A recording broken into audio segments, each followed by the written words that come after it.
Kasih Inang. Selamat pagi Ibu-ibu semuanya.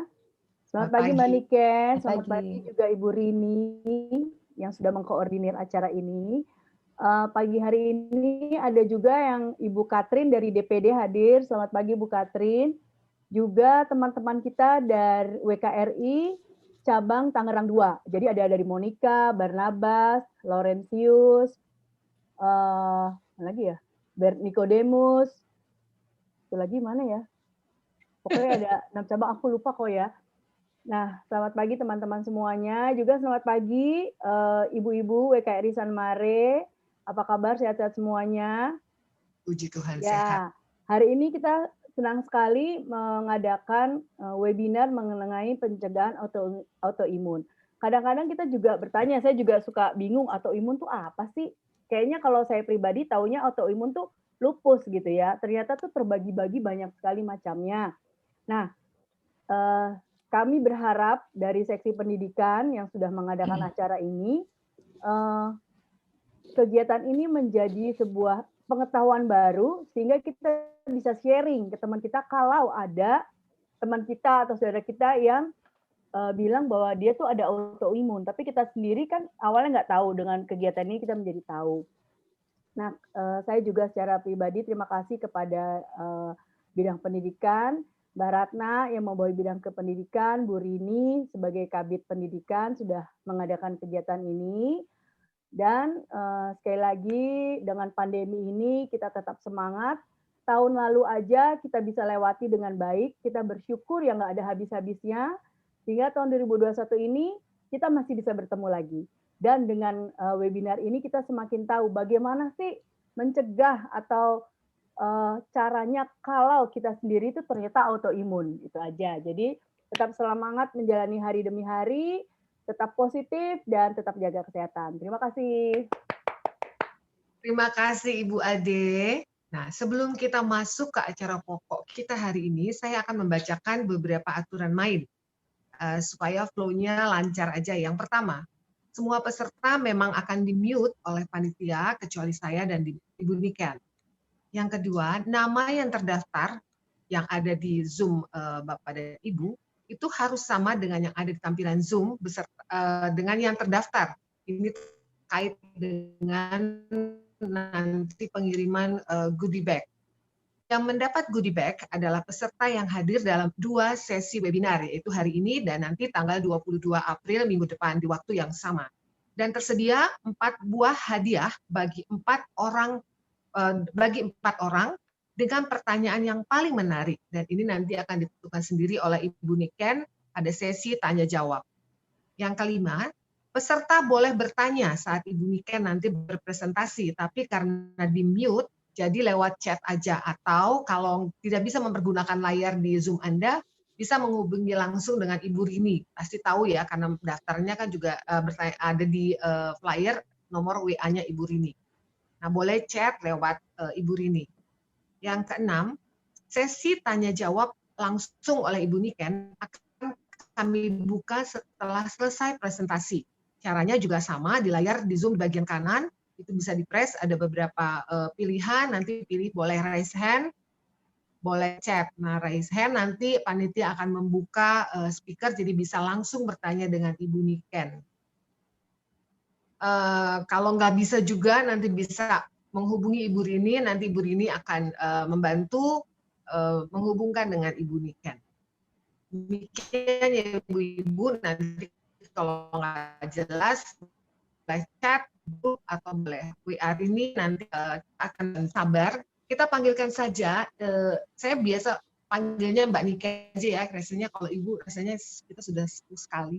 Mbak Niken boleh gabung dengan saya, Pak Andreas, minta dibantu.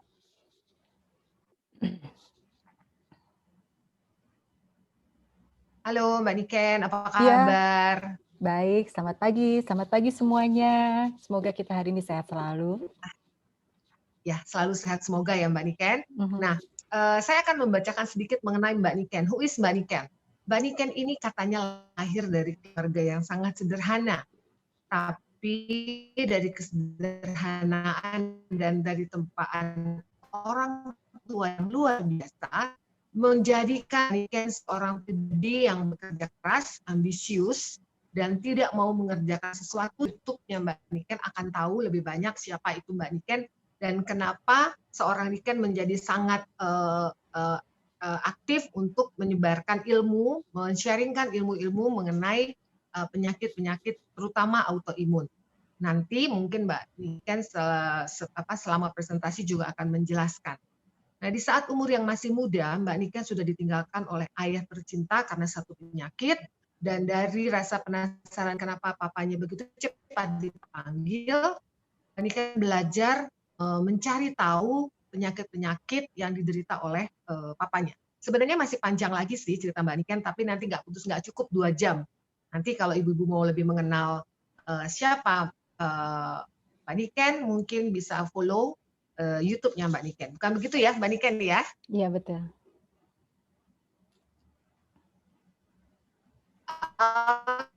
Oke, kalau gitu kita mulai acara hari ini. Sebentar lagi Mbak Niken akan mempresentasikan.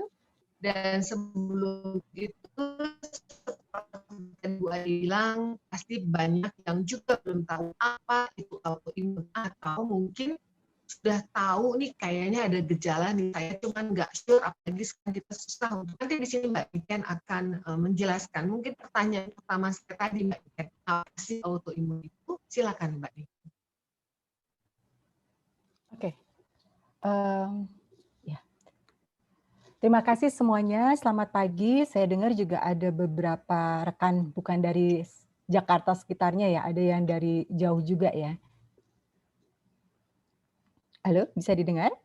Iya, ada yang dari Kalimantan, Bu Niken. Oh iya, wah jauh sekali. Bisa, saya bisa Mbak. Bisa, oke. Berarti lancar ya internetnya, karena pagi ini kadang-kala suka jelek.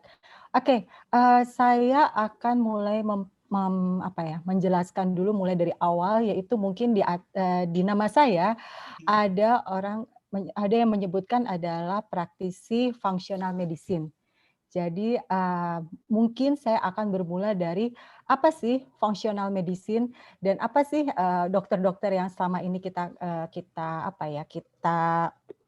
dengar atau kita datangi kalau kita sakit. Jadi functional medicine itu sebetulnya bukan hal baru. Biasanya kita suka dengar yang disebut dengan saya akan sharing suatu sebentar.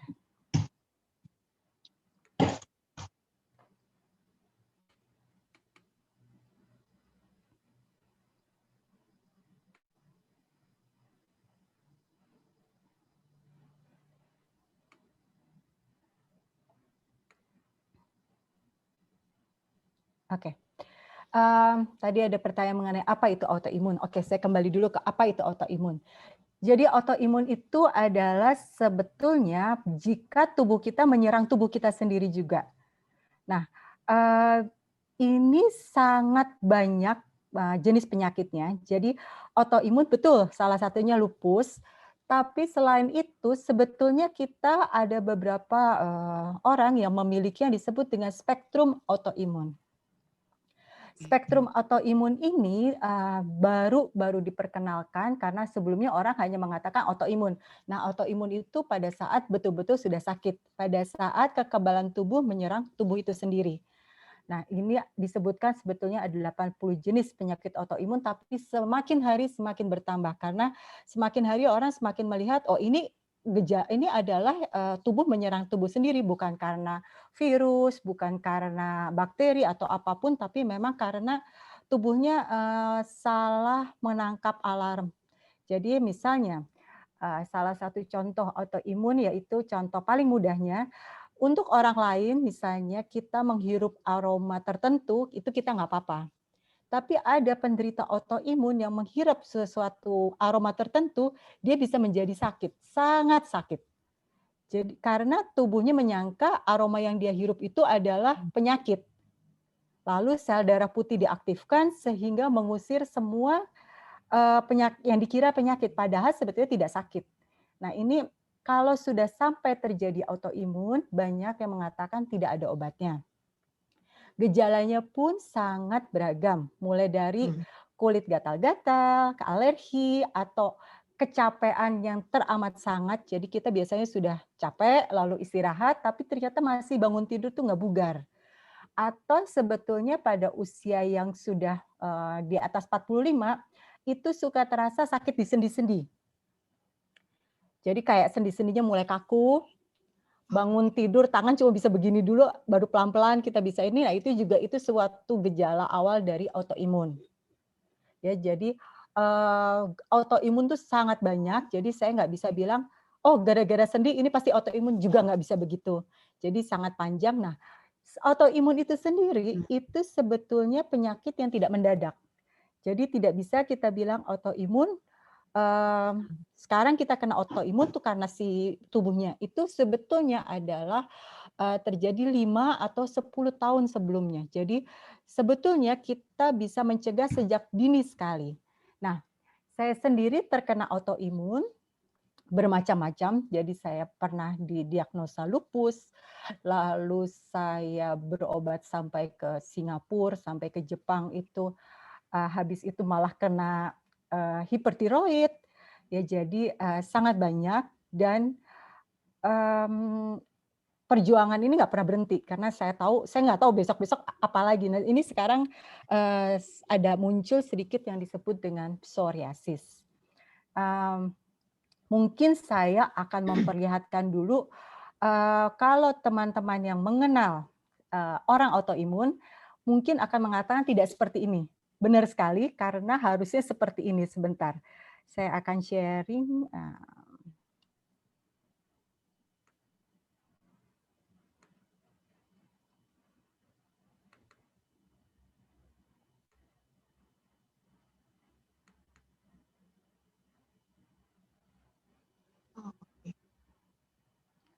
Bisa dilihat, ini saya pada Agustus 2019 pada saat saya terkena hipertiroid. Jadi biasanya salah satu ciri dari orang orang autoimun itu kulitnya berantakan. Mulai dari kulit itu terlihat sekali menua dini dan sangat jelek dan segala macam ya, ini bisa dilihat. Lalu saya berjuang berusaha memperbaikinya semua, membalikan semuanya, akhirnya kembali alhamdulillah seperti yang sekarang bisa dilihat. Ya jadi suatu autoimun itu biasanya yang membuat kita tidak boleh down, tapi melihat diri sendiri pun down kadang-kala seperti itu. Atau juga Mbak Niken, coba sebentar, kalau saya pribadi awam mungkin terkena begini, saya mikirnya wah saya kena penyakit kulit nih. Nah kalau kayak gini Mbak Niken, kenapa tahu kalau ini autoimun? Kalau saya mungkin karena begini saya langsung ke kulit nih. Pasti. Bener nggak? Saya juga seperti itu. Jadi sebentar, saya mau kasih lagi ada sharing lagi ya. Yang ini juga saya sampai ke dokter kulit sebentar. Karena kebetulan keluarga kami kan punya klinik kulit ya. Jadi Oke. Ini salah satu contoh lagi. Bisa terlihat? Belum sih Mbak, saya cuma ngeliat sama yang tadi. Oke, ternyata. Nah ini yang leher ya? Ya, yang leher terlihat ya. Nah ini juga, ini saya sampai bolak-balik ke dokter kulit, karena kebetulan suami saya punya klinik kulit, jadi ya pasti kita refernya ke kulit dong ya. Tapi ya ini sebetulnya salah satu autoimun saya. Nah disinilah yang saya salah tangkap ketika itu, karena saya mengira saya sakit kulit. Jadi diobati adalah kulit saja, bukan akarnya. Jadi terus begini. Nah ini nanti saya kasih lihat lagi. Sebentar. Ini yang terakhir. Kalau biar nggak bosan lihat foto-foto saya terus. Sorry. Ini gambarnya ada beberapa yang kurang jelas. Kalau di tempat saya tuh nggak besar gitu gambarnya. Jadi gambarnya nggak masih keluar, di file. Nggak keluar ya? Boleh tolong ditutup lagi, nanti Mbak Niken ulang screen sharing mungkin. Oke, sebentar saya stop dulu. Sekarang saya ulang lagi ya. Iya. Jadi tadi yang muka terlihat jelas. Di saya belum enggak sih. juga. Tadi saya pikir, saya pikir tadi segitu doang, tapi ternyata kalau memang harus dibuka. Ini kelihatan nggak? Oke, iya Mbak. Ya. Ini Agustus 2019. Lalu ya ini aja lihat yang foto saya sekarang. Sekarang saya 2021 ya. Ini waktu pertama kali saya terkena hipertiroid dalam keadaan seperti itu mukanya. Nah ini untungnya saya saat itu Agustus 2019 saya sudah mulai paham ini pasti bukan penyakit kulit. Jadi saya tidak agak membangkang ya dalam keluarga saya tidak datang ke dokter kulit karena sebetulnya kakak ipar saya kan dokter kulit. Jadi beliau juga jengkel lihat saya nggak mau ke dia ya. Tapi oke, ini. Lalu saya mundur lebih jauh lagi. Sebentar, saya ambil lagi gambarnya.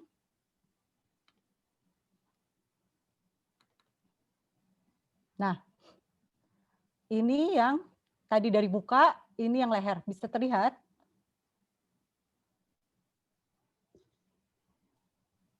Bisa terlihat? Bisa Mbak. Bisa ya. Jadi ini seperti kayak alergi ruang. 30 September 2019.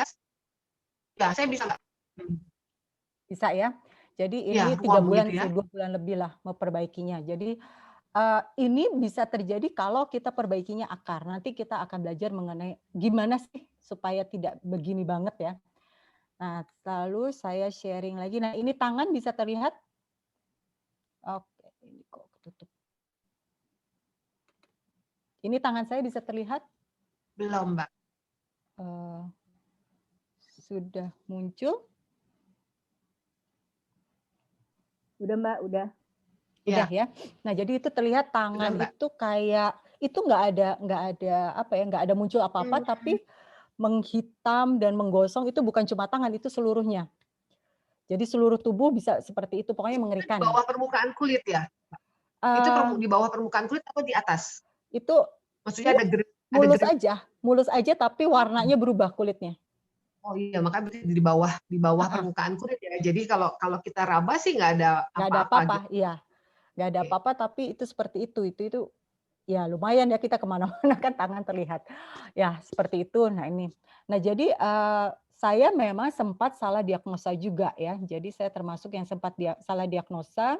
Akhirnya saya datang saya stop share. Saya akan masuk lagi ke presentasi saya.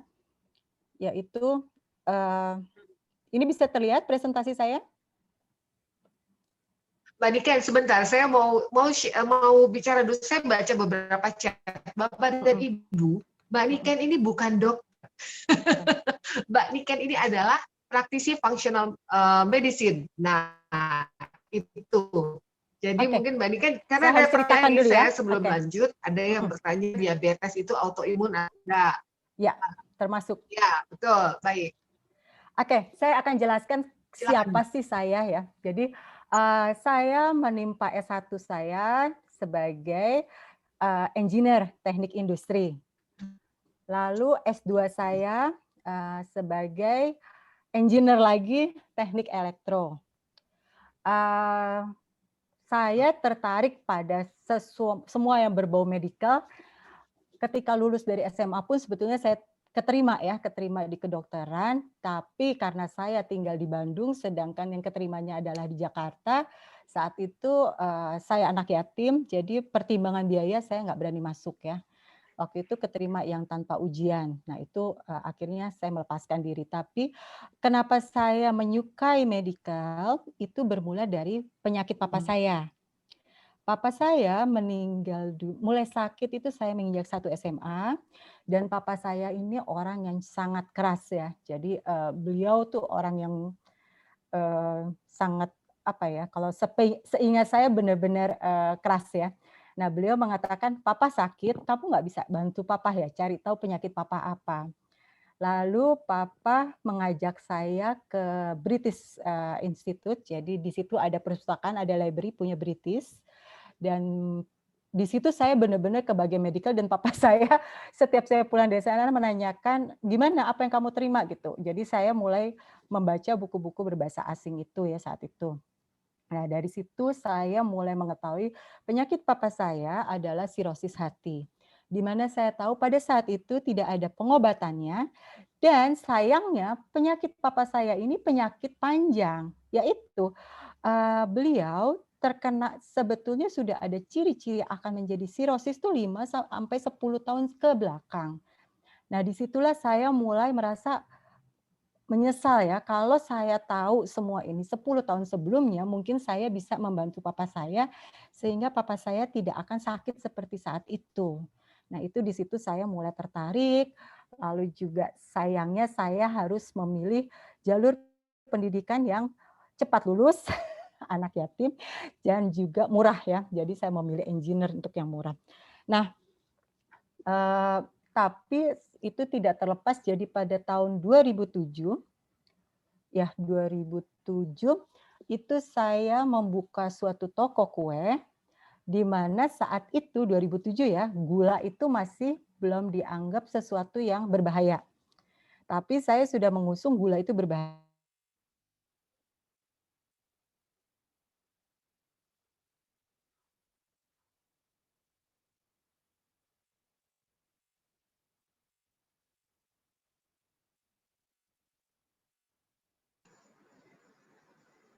Mbak Niken please ya.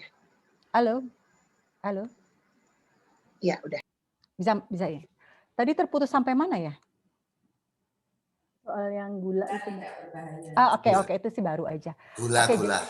Oke, jadi pada saat orang-orang masih belum merealize bahayanya gula, saya sudah promosi tahun 2007 kalau saya hanya membuatkan kue tanpa gula.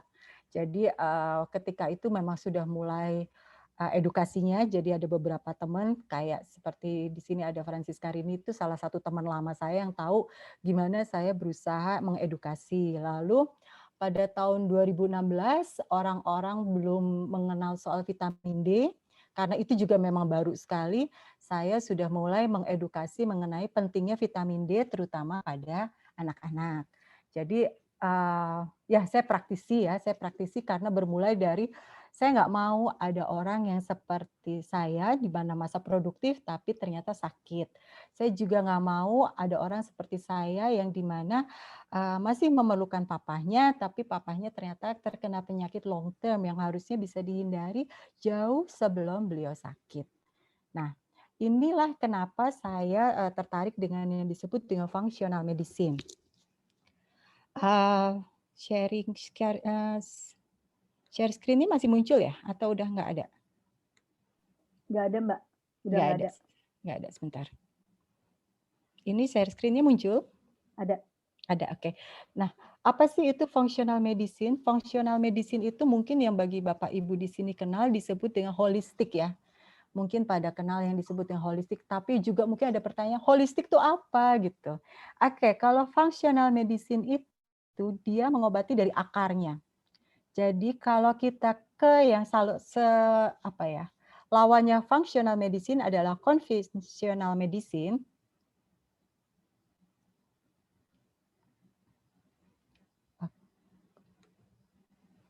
Conventional medicine di mana conventional medicine itu biasanya mengobati pada saat sudah sakit. Ya, pada saat itu dokter center ya disebutnya. Jadi pada saat sudah sakit kita akan ke conventional medicine. Sedangkan kalau functional medicine itu patient center. Jadi tidak akan ada pengobatan yang sama setiap orang karena historical mereka selalu berbeda dan kita perbaiki mulai dari akarnya. Jadi kalau nanti makin mengetahui term-term yang saya ajarkan, saya selalu bilang kalau sudah ke dokter ikuti dulu dokternya. Sambil kita masukkan sedikit demi sedikit perbaikan gaya hidupnya. Jadi saya lebih ke gaya hidup ya, di mana dengan berjalannya waktu lumayan banyak yang terbantukan. Nah, kalau yang disebut dengan conventional medicine, contohnya misalnya orang yang terkena penyakit mah, dia akan dapat obat mah, ya kan? Kalau penyakit mah dia akan dapat obat mah seperti PPI, atau lansoprazole yang seperti itu. Tapi kalau misalnya functional medicine, ada yang mengatakan saya terkena mah, nah itu saya akan tanya dulu, waktu kecilnya apakah kena antibiotik, waktu kecilnya apakah dia lahir normal atau sesar, lalu apakah menyusui botol atau menyusui langsung dari ibunya, ASI. Nah itu seperti itu functional medicine. Itu contohnya lagi. Dan biasanya kalau functional medicine akan berbeda. Jadi ada yang misalnya dengan supaya memperbaiki mahnya, diberi lemon aja cukup, ada juga tambahan lainnya. Nah, kalau konvensional medicine dia akan memberikan obat-obat. Sedangkan kalau functional medicine dia akan memberikan suplemen. Suplemen dan makan apa, seperti itu. Nah, biasanya kita lebih ke makro dan mikronutrisi kalau functional medicine. Nah, lalu kalau kita ke konvensional medicine, misalnya kita sakit yang tadi kita bahas, sakit mata misalnya, atau misalnya kita sakit diabetes ya, akan ada orang bilang ke dokter yang mengurusi soal diabetes. Nah, itu adalah konvensional medicine. Jadi tubuh kita ini dilihat sebagai part by part. Jadi kayak kalau mobil, bagian rodanya saja, bagian persneling-persnelingnya aja, seperti itu. Nah, tapi kalau functional medicine itu melihat seluruhan. Jadi kalau yang misalnya datang ke saya mengeluh, ini kulit saya kok begini. Nah, itu yang diperbaiki bukan hanya kulit, saya bukan hanya memberikan krem kulit, tapi saya akan memberikan petata petiti mengenai makannya harus ini, minumnya harus itu. Nah, seperti itu. Itu yang disebut juga dengan functional medicine. Lalu biasanya kalau functional medicine itu lebih banyak ke preventif ya. Jadi seperti yang sekarang kita lagi mau bahas, gimana sih supaya kita tidak terkena autoimun. Nah, karena sekarang kalau kita lihat kanan kiri, itu semakin banyak orang-orang yang terkena autoimun. Lucu ya, makin tua tiba-tiba ada yang bilang, kok saya tiba-tiba didiagnosa autoimun, tiba-tiba didiagnosa diabetes lah, atau diabetes saya makin jelek lah. Padahal kita tahu sel tubuh kita itu selalu beregenerasi. Jadi seharusnya kalau sel tubuh kita beregenerasi, tubuh kita juga dalam keadaan selalu baik dong harusnya ya. Karena kan yang rusak digantikan, tapi ini kok malah makin tua makin nggak bener nih. Nah, itu yang sebetulnya gara-gara gaya hidup muda kita gitu. Nah, ini yang functional medicine. Lalu berikutnya oke. Nah, dari autoimun ini sendiri baru-baru ini diketahui kalau penyebabnya autoimun adalah karena inflamasi. Nah, mungkin akan banyak pertanyaan, apa sih inflamasi itu? Sebenarnya saya ada menyediakan video mengenai inflamasi, tapi saya takut nanti malah terputus lagi jaringannya. Jadi kita lanjut aja dulu ya. Nah, inflamasi banyak orang yang mengira adalah bentuk radang di luar tubuh kita, bukan di luar tubuh kita. Jadi misalnya inflamasi itu adalah kalau kita tertusuk jarum, itu inflamasi ya, terjadi kayak keluar nanah dan segala macam, nah itu disebut inflamasi. Padahal inflamasi itu selalu terjadi di dalam tubuh kita. Jadi inflamasi itu sesuatu yang kita nggak bisa hindarkan. Oke, jadi inflamasi itu sebetulnya adalah proses natural tubuh kita untuk menghadang segala sesuatu yang mengusik tubuh kita. Jadi mau itu misalnya kita tertusuk jarum, itu akan ada inflamasi. Ataupun penyakit-penyakit yang disebut di sini. Jadi di dalam tubuh kita tuh ada hubungan timbal balik.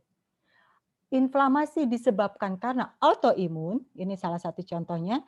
Tapi kalau kita punya autoimun, tubuh kita juga selalu inflamasi. Inflamasi itu sangat normal. Jadi anak kecil kadangkala kita lihat ada anak kecil yang selalu alergian.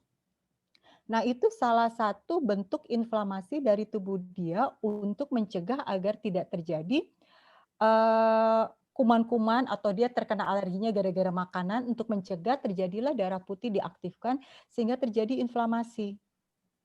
Nah, ini yang kadangkala functional medicine melihat dari situ dan memperbaikinya menyeluruh. Jadi oke, kita ada yang disebut dengan makanan anti-inflamasi. Tapi kalau begitu kita datang ke konvensional medicine, akan diberinya adalah obat kulit. Tapi tidak dicari akarnya kenapa dia menjadi alergi. Jadi seperti itu. Nah, sialnya inflamasi yang terus-menerus dalam tubuh kita, karena kita nggak tahu kan, inflamasi nggak terasa. Mungkin saat ini pun saya lagi ada inflamasi di salah satu organ tubuh saya, tapi saya nggak merasa karena itu sesuatu proses yang natural. Tapi kalau terus-menerus saya paksa tubuh saya mengalami inflamasi ini, itulah cikal bakal yang menjadi semua yang disebutkan di sini. Autoimun, neurological disease, diabetes, cancer, kardiovaskular, Alzheimer, pulmoner, dan artritis. Dan masih banyak lagi sebetulnya. Tapi ini yang udah mulai digembar-geborkan kalau di luar negeri. Oh, ya. Halo? Halo? Terus aja Mbak Niken, langsung aja. Sekirain saya hilang lagi. Oke, jadi yang disebut inflamasi itu proses normal. Jadi kita tidak pernah kita bisa bilang stop, jangan inflamasi, itu nggak bisa.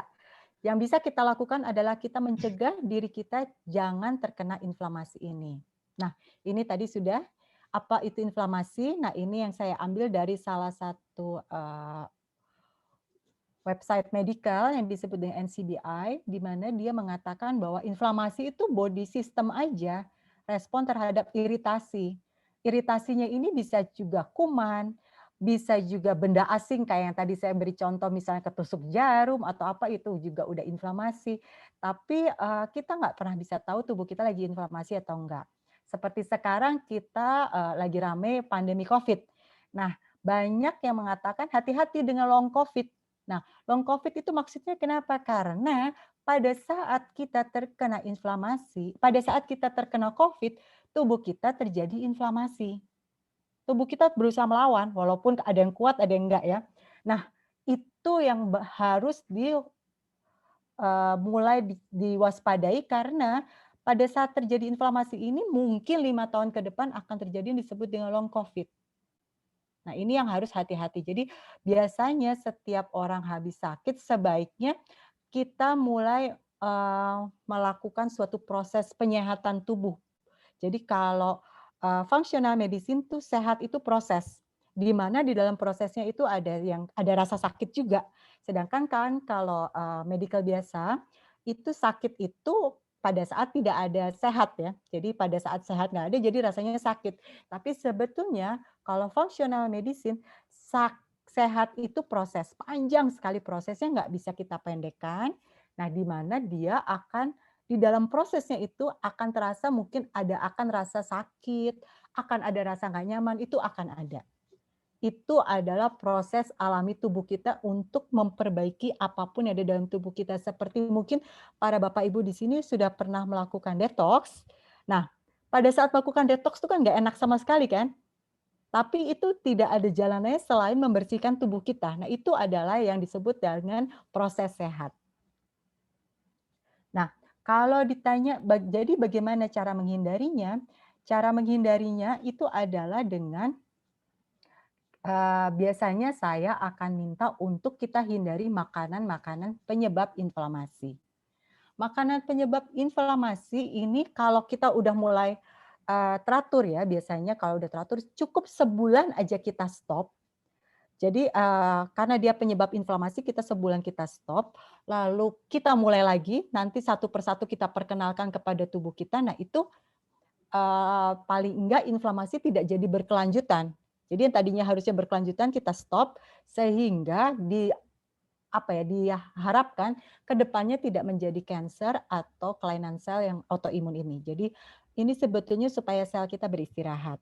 Nah, makanan-makanan antiinflamasi ini adalah yang termasuk di dalamnya gluten free, grain free, atau diharapkan karbohidratnya karbohidrat yang bukan yang simple, tapi karbohidrat yang kompleks dari sayuran, lalu juga gula, segala macam gula ya. Hati-hati karena kadangkala ada yang datang ke saya bilang, Diken, saya udah nih nggak makan gula lagi. Lalu saya tanya, makan buah? Iya, makan buah. Nah, itu kalau pada kondisi yang tidak baik, apalagi udah ada diabetes, itu gula dari buah itu nomor 1 bahaya. Ya, jadi jangan sampai salah. Lalu juga tanaman nightshade, Tanaman nightshade ini adalah salah satunya cabai-cabean, terong-terongan, tomat, dan juga kentang putih. Lalu yang juga sebaiknya dihindari pada masa waktu sebulan itu adalah kopi, lalu juga dairy free, jadi susu dan turunannya seperti es krim atau yogurt, karena di dalam susu ini ada gula juga yang disebut dengan laktos. Lalu selain itu juga egg free, telur, ya. Nah, bagi Bapak Ibu yang selama ini sudah alergi terhadap tadi makanan yang disebutkan, itu sebetulnya beruntung. Karena jadinya kan kita menghindari makanan itu. Tapi kalau yang tidak alergian kayak saya tuh pemakan segala sayangnya. Nah, ini yang harus saya punya suatu sistem. Jadi dalam setahun saya akan menyetop penyakit makanan-makanan itu selama sebulan penuh. Nah, nanti satu persatu saya introduce lagi. Nah, kenapa saya sebut pahami sedari dini? Kadangkala kita, saya cerita mengenai saya, kenapa saya terkena autoimun. Mungkin kalau yang dengarkan di YouTube saya, ada salah satu YouTube saya yang menceritakan kenapa sih saya sampai begini. Itu adalah saya memang lahir normal, tapi saya tidak disusui. Jadi kebetulan saat itu pada seumuran saya ini, mama saya cerita katanya menyusui itu tidak populer, jadi mama saya tidak menyusui ya. Nah, itu salah satu mulai pencetusnya. Nah, sejak kecil saya sudah terkena alergian. Jadi saya alergi segala macam logam. Jadi saya nggak bisa pakai imitasi apapun, bahkan sampai jam tangan. Lalu juga makin dewasa saya alergian dengan kosmetik ya. Jadi saya nggak bisa pakai bedak, nggak bisa pakai ini, nggak bisa pakai itu. Nah, itu tadinya seperti yang saya bilang, saya ke dokter kulit. Semakin diperparah dengan karena kebetulan kita sekeluarga punya klinik kulit. Jadi makin-makin aja saya selalu ke situ. Sebentar.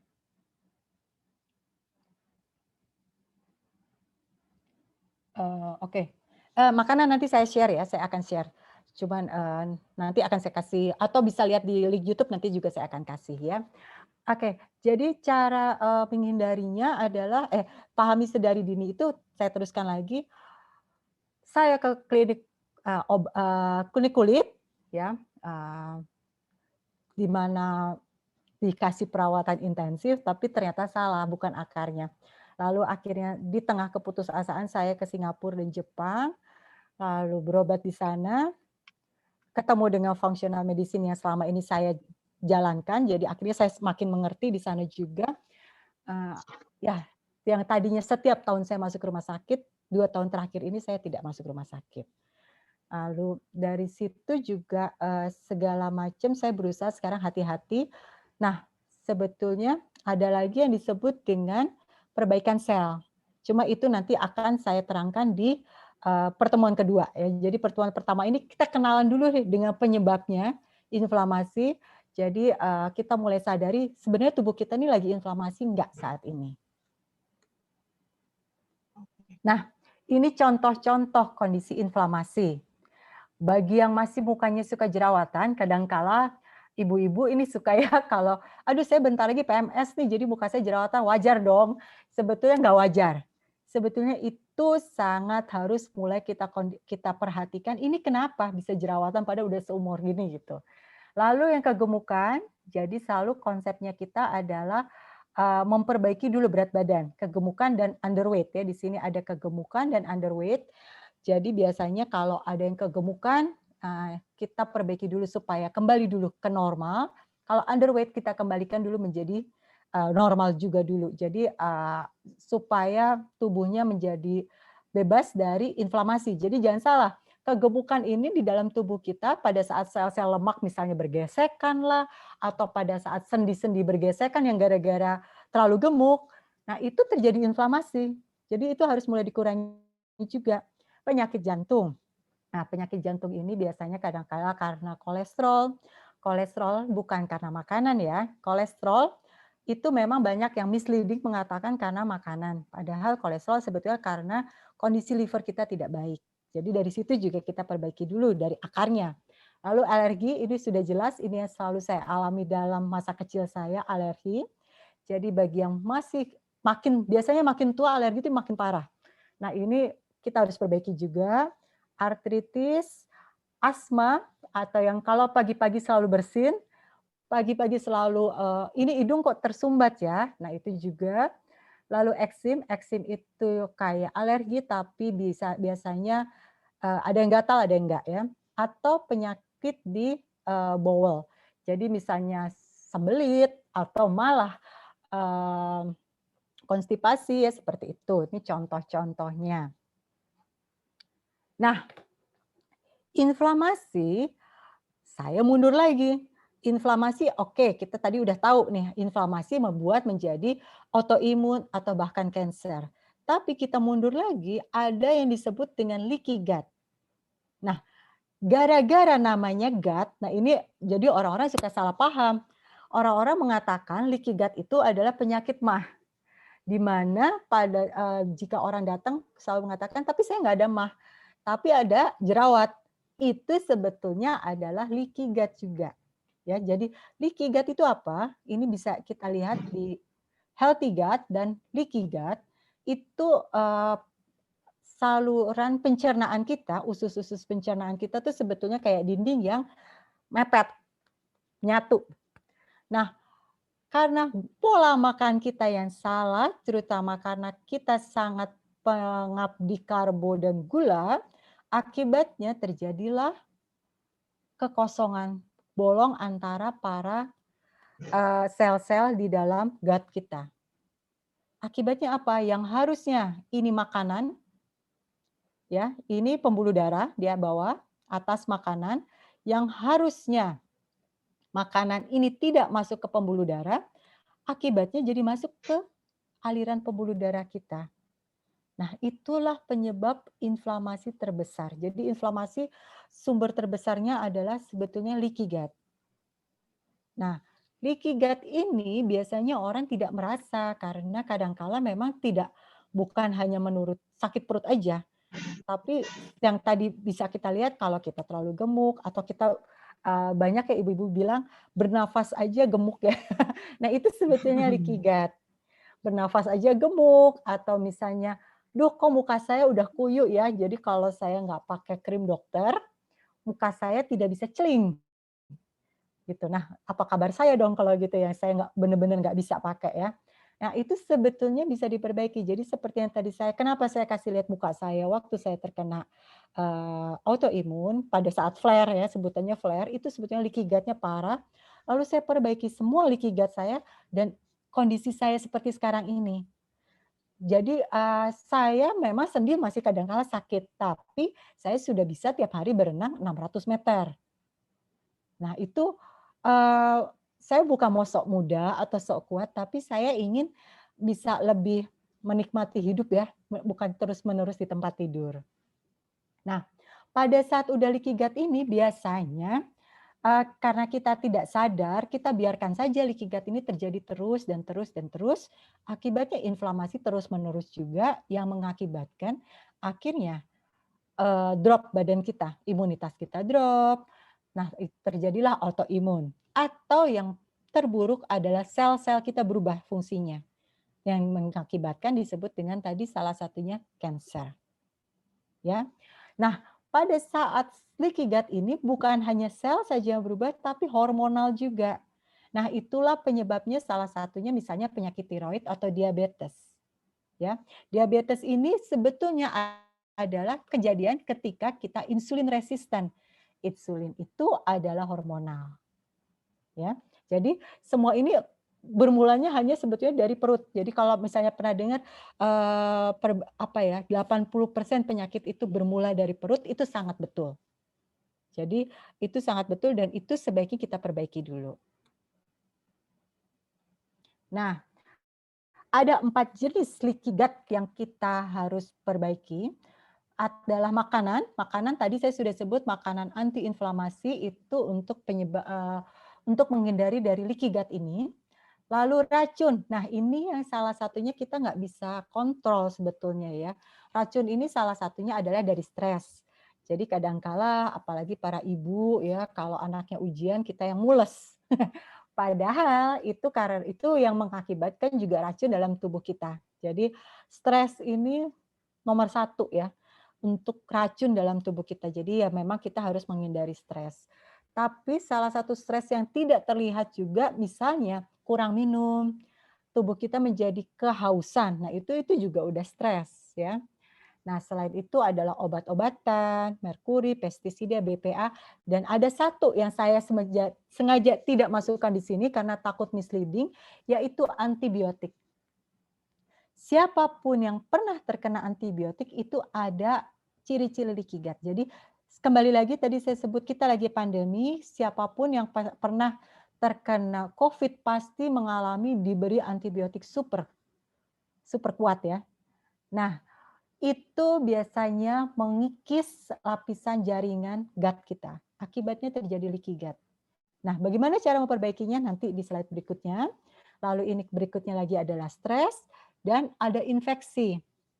Oke, mungkin ini bahasa baru ya yang disebut dengan Candida overgrowth.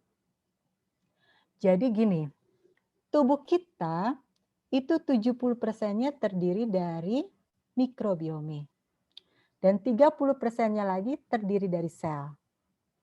Pada saat mikrobiome ini apa?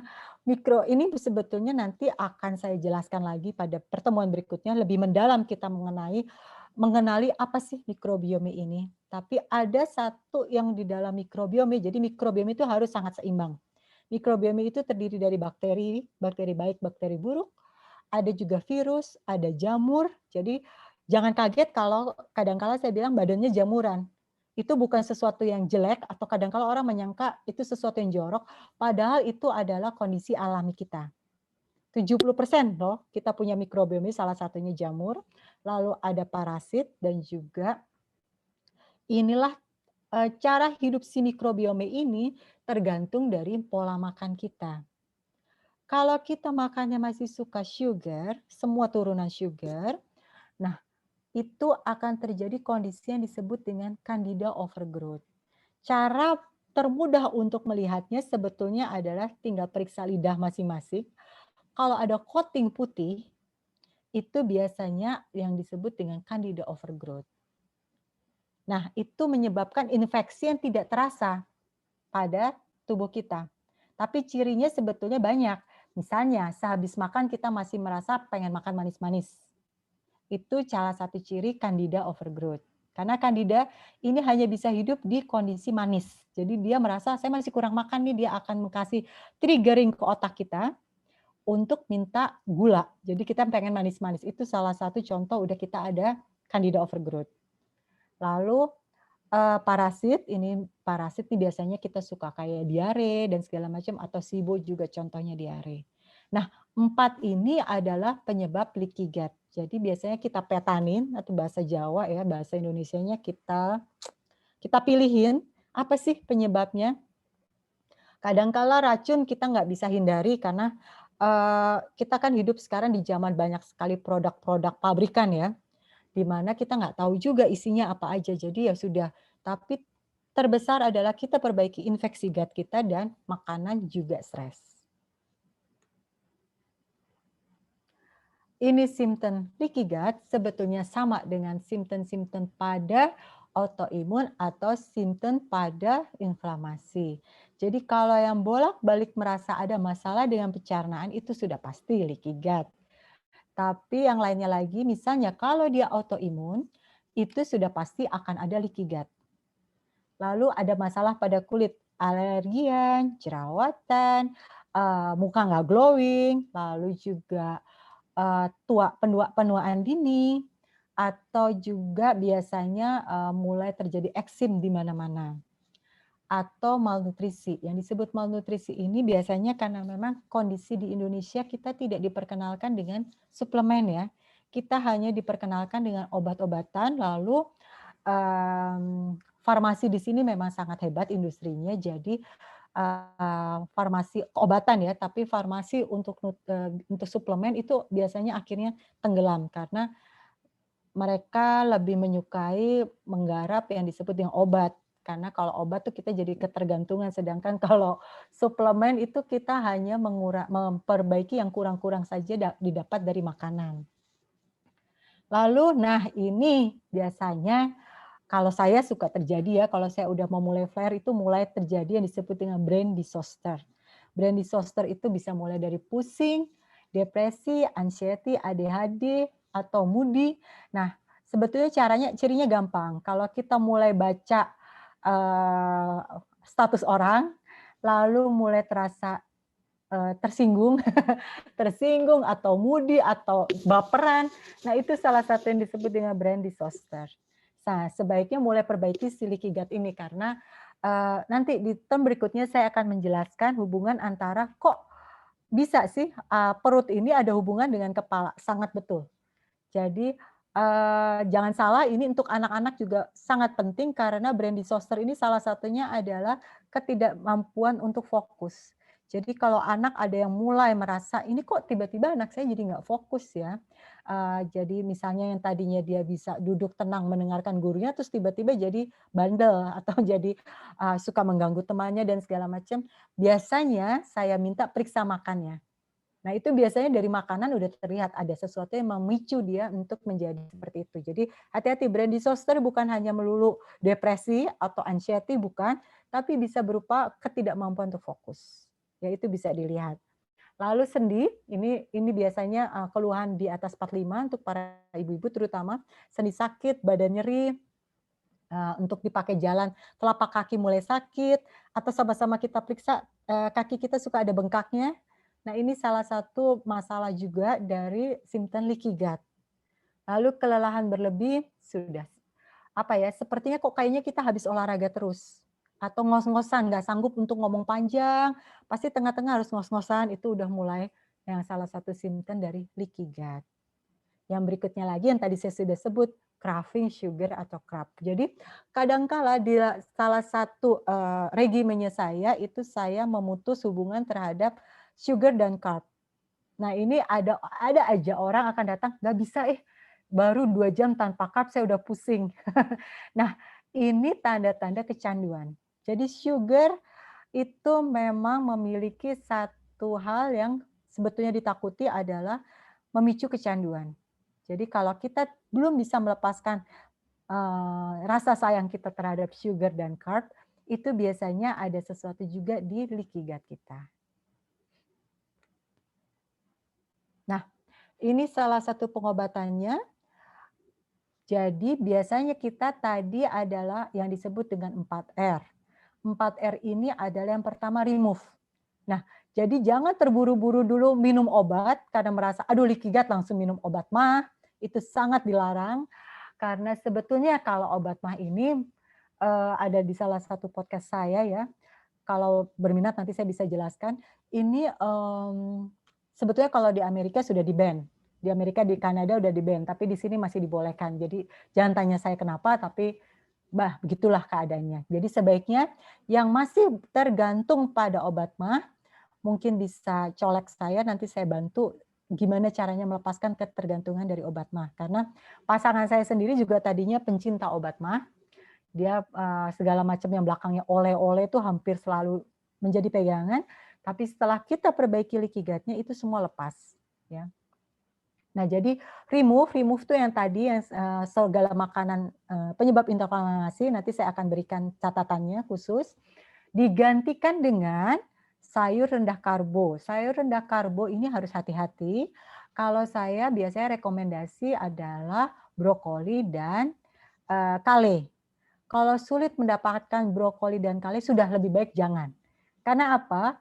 Aduh, ini akan sayur itu, saya dulu vegetarian ya, jadi saya tahu persis ada masalah dengan kondisi saya sekarang ini gara-gara saya dulu pengidap vegetarian, ketat.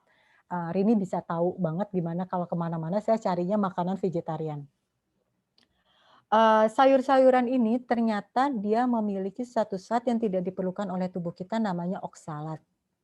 Nah, oksalat inilah yang kadangkala membuat sendi kita sakit ya. Jadi sendi kita sakit itu kadangkala oksalat atau pembuat batu ginjal. Jadi kalau bolak-balik batu ginjal itu karena oksalatnya terlalu banyak di dalam tubuh.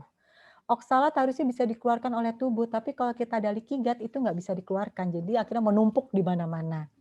Salah satu contoh oksalat juga biasanya kalau kita gosok-gosok kulit kita suka kayak ada garam-garam keluar. Nah itu salah satunya adalah ciri kita ada oksalat. Jangan langsung ke dokter kulit, karena itu bukan penyakit kulit, tapi itu adalah oksalat keluar dari tubuh kita. Ya.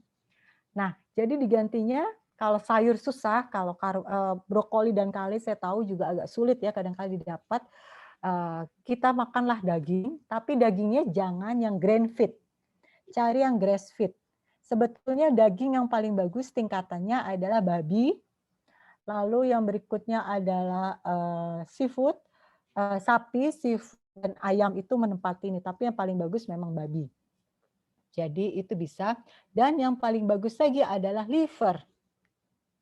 Ya, saya nggak tahu apakah liver babi itu ada livernya bisa dimakan, tapi liver mau apapun kondisi liver mau dari apapun sumbernya itu terbaik. Jadi kalau di luar negeri itu sudah mulai karena mereka jijik ya makan liver ya. Jadi mereka potong-potong liver dalam bentuk kecil, mungkin di sini juga ada yang begitu. Potong-potong liver dalam bentuk kecil, masukkan ke dalam kapsul terus diminum kayak obat. Itu kalau di luar negeri. Karena mereka nggak mau suruh makan liver, padahal liver itu sangat bagus untuk memperbaiki kondisi liver kita. Ya, jadi untuk memperbaiki kondisi liver, makanlah liver itu sangat betul. Lalu soluble fiber itu seperti yang misalnya adalah flaxseed. Jadi itu sebenarnya biji-bijian, tapi itu fibernya tinggi banget. Cuman bagi yang ingin makan flaxseed, ingat di blender dulu. Walaupun kecil, kadangkala saking kecilnya jadinya bocor nanti kalau di leaky gut kita. Jadi di blender dulu jadi bentuknya udah powder. Lalu kaldu, kalau kaldu ini hati-hati karena kaldu kan prosesnya lama ya. Hati-hati pancinya jangan panci yang berbahaya untuk gut kita. Saya sendiri juga jarang memakai kaldu ini, tapi saya selalu memakai kolagen. Jadi kolagen itu ada kolagen tipe 1, 2, 3, 5, dan 10, itu saya pakai semua. Bentuknya biasanya pil, saya buka isinya, lalu saya campur dengan alpukat. Ya, jadi saya selalu makan tiap hari itu. Dan produk kelapa. Nah, produk kelapa ini ada yang disebut dengan MCT. Mungkin Bapak Ibu lebih mendengarnya VCO. Nah, ada bagian terkecil dari VCO namanya MCT. Jadi yang disarankan dipakai adalah MCT. Karena apa? Karena MCT ini membuat tubuh dia langsung diproses, dia tidak akan membebani liver. Dia langsung diproses terutama untuk yang punya masalah dengan tadi jerawat, berat badan, dan juga brain disorder. Nah, itu menggantinya dengan itu. Jadi susah-susah gampang mungkin, tapi pelan-pelan kalau dibiasakan setiap hari bisa sih. Lalu ini adalah suplemennya seperti yang tadi saya sebutkan. Kalau functional medicine kita rely on pada suplemen karena kita sangat yakin tubuh kita walaupun udah makan gimana pun juga masih kekurangan beberapa mikronutrien. Yaitu yang disebut dengan glutamin, vitamin D3 ya kalau untuk yang di asupan, glutathione, probiotik, omega 3, hati-hati. Ada orang yang senang dengan ini udah omega kompleks. Padahal omega kompleks itu adalah 3, 6, 9. Yang hanya boleh kita pakai 3. 6 terlalu banyak itu membuat inflamasi tubuh. Omega 6 memang diperlukan, tapi cukup kita dapat dari makanan. Jangan beli omega 3, 6, 9. Mahal. Udah mahal minta ampun, nggak kepake 6-nya, malah bikin kita inflamasi. Jadi kita coba smart dikit, kita pakai yang omega 3 aja lebih murah kok daripada omega 3, 6, 9. Enzim ini sebenarnya bisa kita dapat dari kayak misalnya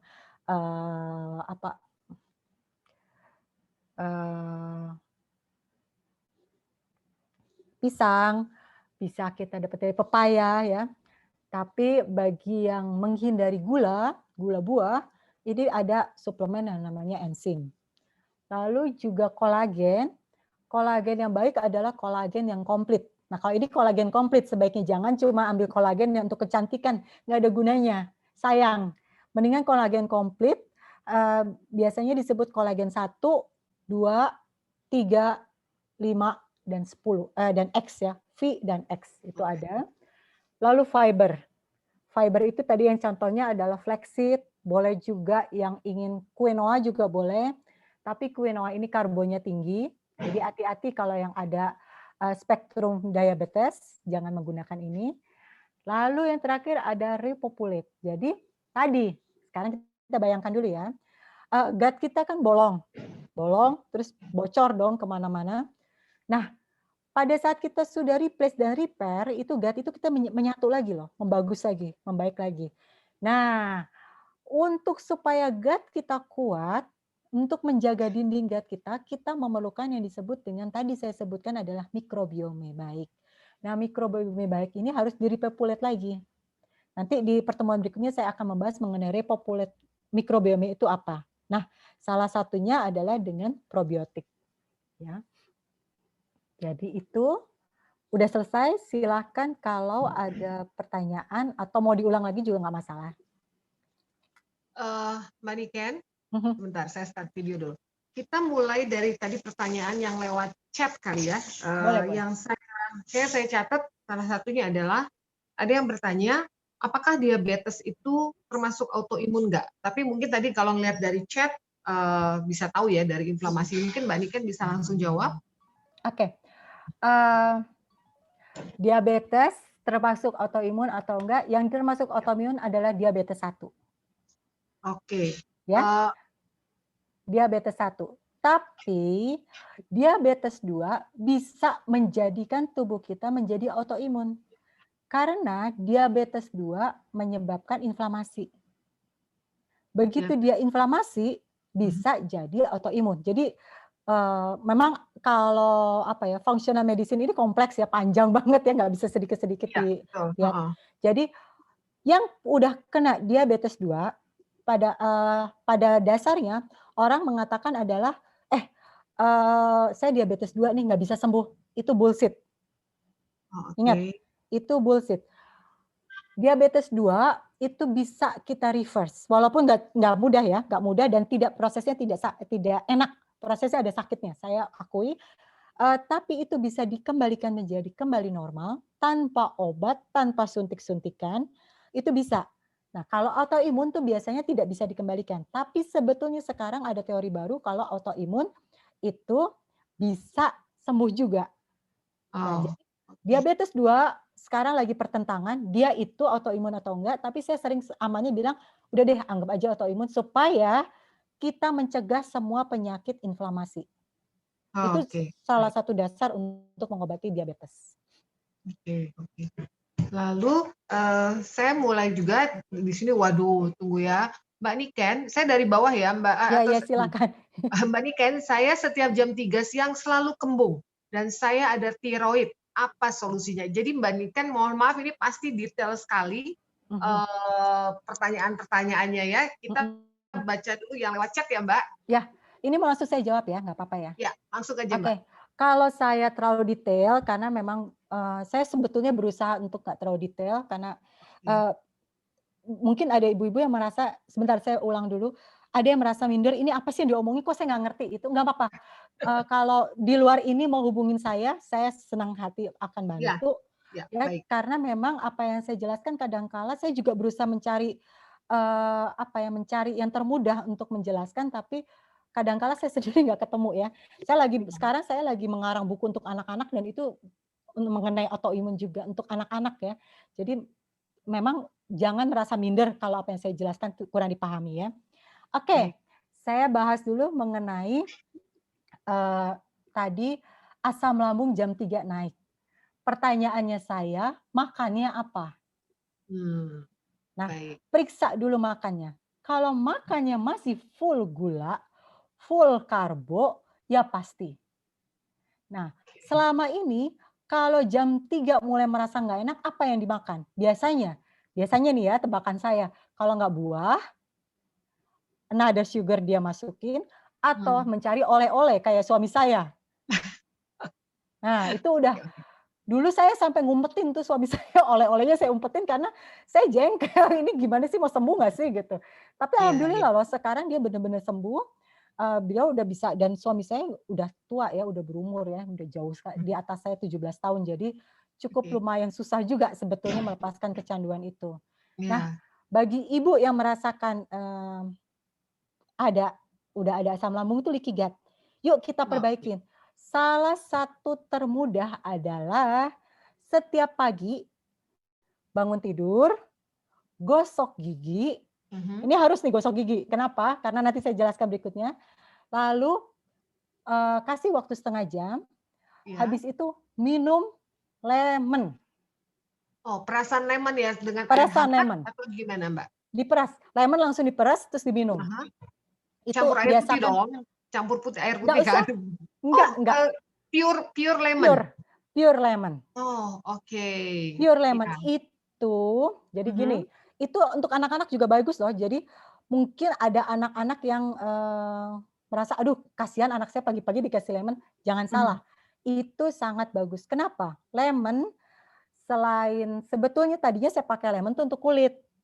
Jadi pada Oke. saat kita tidur, ya, kulit kita ini selalu menguap. Ada penguapan. Kita nggak ngerasa loh bangun tidur ini kita Ya. pasti coba kita nimbang ya berat badan kita paling kecil pada saat kita bangun tidur. Ya, betul. Kenapa? Karena sebetulnya tubuh kita menguap. Itu yang namanya Oke. air. Nah, Oke. itu yang membuat kita cepat tua, cepat keriput nih kulitnya itu gara-gara tua. Nah, caranya adalah dengan kita minum lemon itu mengembalikan liquid tubuh kita. Oke, baik. Tapi selain itu, ini kenapa saya jelaskan dari kulit dulu, biasanya ibu-ibu kalau kulit senang ya, tapi kalau penyakit suka takut-takutan. Aduh, kalau suruh periksa ke dokter kulit lebih bahagia dibanding kalau disuruh periksa ke Prodia. Kalau ke Prodia Oke. besok-besok, aduh benar ini. Betul. Nah, Iya. jadi saya bawa dulu ke kulit dulu. Kulit jadi bagus deh. Ini lihat deh Oke. kulit saya, itu juga karena saya tiap pagi pencinta lemon. Ya. Nah, lemon ini bagus untuk tadi saya sudah sebut untuk asam lambung. Kenapa? Lemon emang dari luar itu asam. Udah pasti ya, semua tahu ya. Ya, Lemon betul. dimakan asam. Tapi pada saat proses metabolisme di dalam tubuh, dia menjadi alkali. Oke, betul. Sedangkan kalau asam lambung naik itu karena tubuhnya terlalu kurang alkali. Oh, oke. Terlalu asam, ya enggak? Betul, Akhirnya betul. naik. Nah, kalau kita balance dengan lemon, itu membaik deh. Coba dicoba, 2 Baik. minggu itu membaik. Berapa banyak, Mbak? Boleh, pasti ada yang bertanya, berapa sendok? 1 buah kah? Setengah buah kah? Atau berapa, Mbak? 1 buah sih, jangan banyak-banyak juga. Oke, nanti Tapi kita langsung ke total ini, Pak. kadangkala ada yang awalnya pengen 1 buah dibagi seisi rumah. Boleh juga sih. Mahal Karena soalnya takut. kali, Mbak. Bukan, kadangkala takut ya. Nah, itu subconscious mind, kita main di situ. Ingat, Betul. ini untuk sehat, bukan Ya, untuk betul. ditakutin. Ya. Ya. Nah, kenapa tadi saya bilang sikat gigi dulu? Ada kelemahannya dari lemon. Jeruk nipis nggak bisa diganti. Ya, ada perbedaan karena karbo lemon lebih rendah daripada jeruk nipis. Lemon lebih rendah daripada jeruk. Oh, oke. Ya. Nah, tadi saya bilang sikat gigi dulu ini wajib. Kenapa? Karena saya sendiri, tubuh saya itu labnya saya sendiri. Ya, jadi saya udah tahu persis. Saya dulu malas, jadi saya langsung minum lemon dulu baru sikat gigi. Itu salah. Karena Terbalik ya. ternyata lemon itu merusak email gigi. Oh, oke. Jadi kita lapisi dulu email Lapisin gigi dulu. kita dengan sikat gigi, kasih waktu setengah jam, baru kita minum lemon. Oke, yes. Ya, Itu jadi kan suka ada doa pagi tuh ya, sikat bangun tidur, sikat gigi, berdoa, nah habis itu baru lemon. Ya. Enak kan urutannya jelas ya? Ya, jelas. Jangan masuk makanan dulu ya. Jangan, aduh takut asem makan dulu. Jangan, itu nggak ada guna, ada percuma. Ya, jadi itu lemon. Nah, tadi ada yang bilang tiroid ya. Tadi ada 2 pertanyaan kan ya? Iya, betul. Ada tiroid juga. Saya hipertiroid. Bayangin. Saya hipertiroid, saya masuk ke rumah sakit, lalu sampai suami saya putus asa dan bilang, saya udah nggak tahu deh kamu sakit apa. Karena hipertiroid itu memang sesuatu yang hormonal sekali untuk perempuan. Nah, caranya adalah yaitu saya punya suatu regime yang disebut dengan LOH 123, Lifestyle of Health 123. Nah, bertahap ikuti loh 1 itu apa, ikuti loh 2 apa, nanti, si tiroidnya ini akan membaik. Saya lepas obat tiroid itu sekitar 4 bulan. Hmm. Lalu kalau yang lihat ke YouTube saya, tahun lalu tuh saya sempat syok karena bapak saya sakit liver. Lalu ternyata tahun lalu saya juga livernya memburuk sekali. Itu karena Hmm. autoimun saya. Lalu saya habis-habisan mengobati diri saya karena, saya sayangnya punya dokter yang saya percaya hanya di Singapura atau Jepang. Sedangkan kalau ke Singapura saya harus keluar uang 20 juta dulu di awal untuk, apa, Karantina. karantina ya. Uang Wah, dari mana ya, kita kan 2.000 udah sampai 3.000 dolar iya. sekarang, Mbak. Saya kan udah pensiunan, yang ampun ini udah nggak mungkin ya. Nah, akhirnya Iya. saya berusaha mengobati sendiri dengan segala macam suplemen, mungkin bisa dilihat di, YouTube saya, dan saya dengan nekatnya pada saat sebelum saya buka hasil lab yang baru, saya sudah buat YouTube-nya, lalu pada saat saya buka hasil lab barunya, hasilnya betul-betul membaik, sangat membaik. Jadi, proses ini bukan langsung saya, apa ya, saya launching, tapi saya jadiin badan saya lab dulu, selain Lab memang dulu. saya baca dari buku-buku jurnal medis ya. Oke. Ya. Jadi nanti ibu-ibu, tadi juga mungkin banyak yang lupa, ini makanan apa Iya yang boleh, iya, makanan apa heeh, yang nggak boleh. Nanti mungkin Mbak Niken bisa share, nah nanti kita share juga ke para peserta. boleh boleh Gitu boleh. ya Mbak Niken ya, Iya, supaya siap. juga nggak terlalu panjang. Lalu di sini ada juga yang bertanya, saya Lena dari Kalimantan Barat, rambut rontok, apakah itu termasuk autoimun? Ini mungkin sama kayak yang tadi ada jerawat, ada segala Iya. macam itu kali ya Mbak? Nggak bisa ditebak ya Bu Lena, kita nggak bisa tebak begitu ya. Saya Ya. harus tahu lain-lainnya. Mhm. Tapi rambut rontok itu sudah pasti kekurangan mineral dalam tubuh. Oke. Kekurangan Ya, mineralnya apa saja nanti bisa saya share. Ini, ya. apa, yang salah satu di YouTube bahkan saya sharing juga mengenai uban. Bisa dilihat saya Oke. belum ada uban ya, padahal usia saya 48, belum ada uban sama sekali, itu pernah dicek sama Rini, tidak ada uban, itu juga salah satu karena saya, yang disebut dengan yaitu functional medicine, kembali ke akar kita bisa kok. Ya, Oke. jadi Wah, luar rambut biasa. rontok, Mhm. bisa sekali, sangat bisa, tapi ya itu, jangan langsung jam. Semua Oke. ada step by Oke. step-nya, ya. Ya. Ada yang disebut dengan loh 1, kalau di YouTube saya nanti tinggal cari loh 1, ikutin dulu nomor 1 dulu deh. Mungkin itu 2 minggu atau 3 minggu sampai badan dulu terbiasa. Jangan suruh badan kita kaget. Nah, jadi ibu-ibu, bapak-bapak peserta webinar hari ini, loh itu tulisannya LOH 1, Mhm. LOH 2, dan LOH 3 ya? Ada 3 Iya, ya Mbak Niken ada ya? 3, iya, Nah, betul. jadi itu bisa dilihat, bisa didengarkan di YouTube-nya Mbak Niken. Nanti subscribe dulu Mbak Niken dengan Mhm, nama yang tadi, Niken Tantio Sudarmono. mhm. Kita lanjut lagi Mbak, apakah herbal bisa dipakai untuk mencegah autoimun? Kalau bisa, tolong Mbak Niken jelaskan. Kalau tidak, kenapa? Herbalnya apa dulu? Herbal banyak Nah, sekali. jadi, Ibu Agustin Sarbunan Mapeng mungkin nanti bisa di WA, nanti kami akan share Heeh. nomornya Mbak Niken yang bisa untuk bertanya. Atau bisa, share Rini, karena Rini Ya, boleh ke Mbak Rini ya, nanti nanti Rini, Bu, heeh, Agustina boleh tanya ke Mbak Rini lebih di, heeh. panitia. Rini Lalu Rini lebih ini jadi gini, kalau saya memang kadang kala karena banyak sekali pertanyaan, jadi saya membentuk tim. ya betul, baik Timnya baik Mbak. itu namanya tim Kenker, tim Care. gratisan. Jadi kalau Rini minta bayaran, jangan percaya ya, itu bukan Rini namanya. Ini benar-benar pekerjaan pro bono kita, Iya iya, pekerjaan gratisan yang tadinya saya berhasil mengumpulkan 75 orang, sayangnya sejak pandemi jadi 25. oke. Karena tidak semua orang juga bisa mengikuti kemauan saya untuk selalu gratis membantu ya.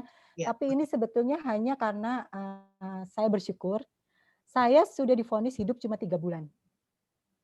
Oh, Tahun 2016 itu saya divonis hidup tinggal 3 bulan. oke oke oke. Jadi, pada saat saya menemukan ini semua, saya ya bersyukur sekali, bersyukur, betul-betul bersyukur ya, karena pada saat itu anak-anak saya yang 2 tuh masih SMA. Jadi Mmm, untuk mereka benar-benar syok, untuk suami saya juga syok, ternyata kita dilewatkan semua, saya masih bisa seperti ini sekarang. Jadi, Rini ini salah satu tim yang saya bentuk, dia ketuanya malahan. Jadi silahkan kalau ke saya lama, takut lama karena saya kan selain ini juga ada kegiatan seperti buat YouTube ya. Takutnya terlalu lama, jadi bisa ke Rini dan itu gratis. Jadi jangan percaya kalau Rini minta bayaran, pokoknya itu palsu deh kalau udah gitu. Ini gratis, Baik, wah bener-bener sistem kita gratis. luar biasa ya, apa namanya, Mbak Niken dan tim. Nanti jadi untuk teman-teman yang mau direct bertanya, nanti kita akan kasih nomor telepon Mbak Francisca Rini. Iya, Lalu betul. di sini ada yang bertanya, belum ada yang raise hand ya, yang mau bertanya lewat Mbak Niken langsung, saya belum lihat, tapi cuman saya baru bisa lihat di chat-nya. Wah, ini ada yang bisakah bergabung dengan tim? Bagaimana syaratnya? Lalu nanti Mbak Naomi Rika tanya dengan Mbak Rini ya, Francisca Iya, Rini, betul, nanti betul. nggak usah dijawab di sini. Lalu di sini Mbak, ada bagaimana saya sudah minum lemon, sudah minum VCO, sudah minum caffeine, sudah minum bone broth, tapi jadi tambah parah, nggak bisa BAB. Malah makin meluas sakit autoimunnya dan jadi kena dystonia, semua gluten free. Minum jus kale malah kembung banget dan nggak BAB sama sekali. Nah, ini mungkin Ibu Mike Siswanti, Mbak Niken mau dijawab di sini atau Oh, gimana sebentar. Mbak? Ini Nah, bagus banget sih banyak pertanyaannya. banget yang seperti ini. Ya, Makanya tadi saya bilang, pelan-pelan. Tubuh kita udah menemani kita sekian puluh tahun. Tiba-tiba kita gara-gara baru dengar kata-kata Niken, terus buru-buru langsung, hidup sehat nih, gitu. Nah itu jangan, itu nggak bisa kaget ya badan Mbak? Kaget kaget, badan badannya ya. kita Ya, kaget, nangis dan jadi kalau apalagi yang punya autoimun, dia tiba-tiba berbondong-bondong dikasih hal yang sebetulnya baik, tapi dia kira itu musuh. ya, Nah, belum ada ya betul. introduce, belum ada apa-apa, nggak dikasih suplemen pendahuluan, hancur deh badannya. Jadi Nah, pelan-pelan. jadi Nah, semua jangan itu ada adjust-nya ya Mbak benar, ya. benar, Jangan pelan-pelan. kaget. Iya, iya, iya. Jadi sayangi tubuh kita. Yuk, sayangi tubuh kita pelan-pelan. Jangan kalau yang lihat YouTube saya ada yang pernah lihat saya puasa 12 jam. 12 hari. 20 jam. 12 hari. Oh, 12 hari 20 jam kan, Mbak? Ya, nah mungkin Ya. ada yang bilang, ih mau juga dong, mau kurus. Nah itu jangan, itu Ya. nggak bisa. Bisa Nggak nanti bisa. ya, Mbak. Saya begini karena saya udah bertahun-tahun. Jadi Ya. saya sebetulnya sejak kuliah, saya kebetulan dapat S2 di luar negeri, dikirim oleh seseorang, mendadak. Nah saya sejak itulah saya sudah mulai makan sekali sehari. Kenapa? Hanya karena saya miskin aja. Jadi, tapi itu dibawa terus sejak udah menikah, sejak udah seperti sekarang, saya terbiasa makan cuma sekali. Ya, Jadi ya. kalau ketemu teman-teman mereka udah tahu jadwal makan saya misalnya jam 4, ya udah saya makan jam 4. Nah, jadi dengan kondisi saya seperti itu, saya memperbaiki sel tubuh saya dengan puasa itu enggak masalah. Tapi jangan langsung ada yang ikutan. Aduh, saya bisa dituduh nih nanti disu langsung. Ingat, ada loh satu dulu. Oke. Jadi mungkin Bu Mike Siswanti, mungkin cara mengkonsumsinya yang mungkin Ibu lebih banyak harus jadi nggak kaget, nggak semua diminum, nggak semua dikonsumsi, tapi ada tahap-tahapnya. Nah, mungkin nanti Bu Mike bisa menghubungi tim dari Ken, dari timnya Ibu Niken dengan Mbak Rini dan tadi yang teman-temannya bilang ada 25 orang tadi ya. Iya. Oke. Lalu ini lagi dari Pak Marjono. Saya kayaknya kenal nih Bapak ini. Untuk pasien autoimun, Profesor Nanang kasih D3 dengan kalsium.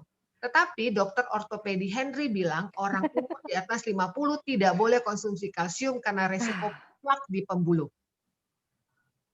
Nah, Gimana tuh? inilah yang tadi saya sebut adalah lawannya dari functional medicine. Ini adalah konvensional medicine, di mana pengobatan hanya dilihat dari part by part. Si dokter jantung hanya lihat si jantung doang.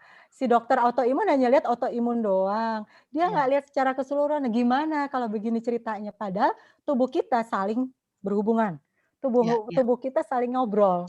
Nah, bagi yang kebingungan soal D3 kalsium atau ini atau enggak, yuk saya ajak dulu, cobain dulu loh 1, 2, 3. Cobain dulu.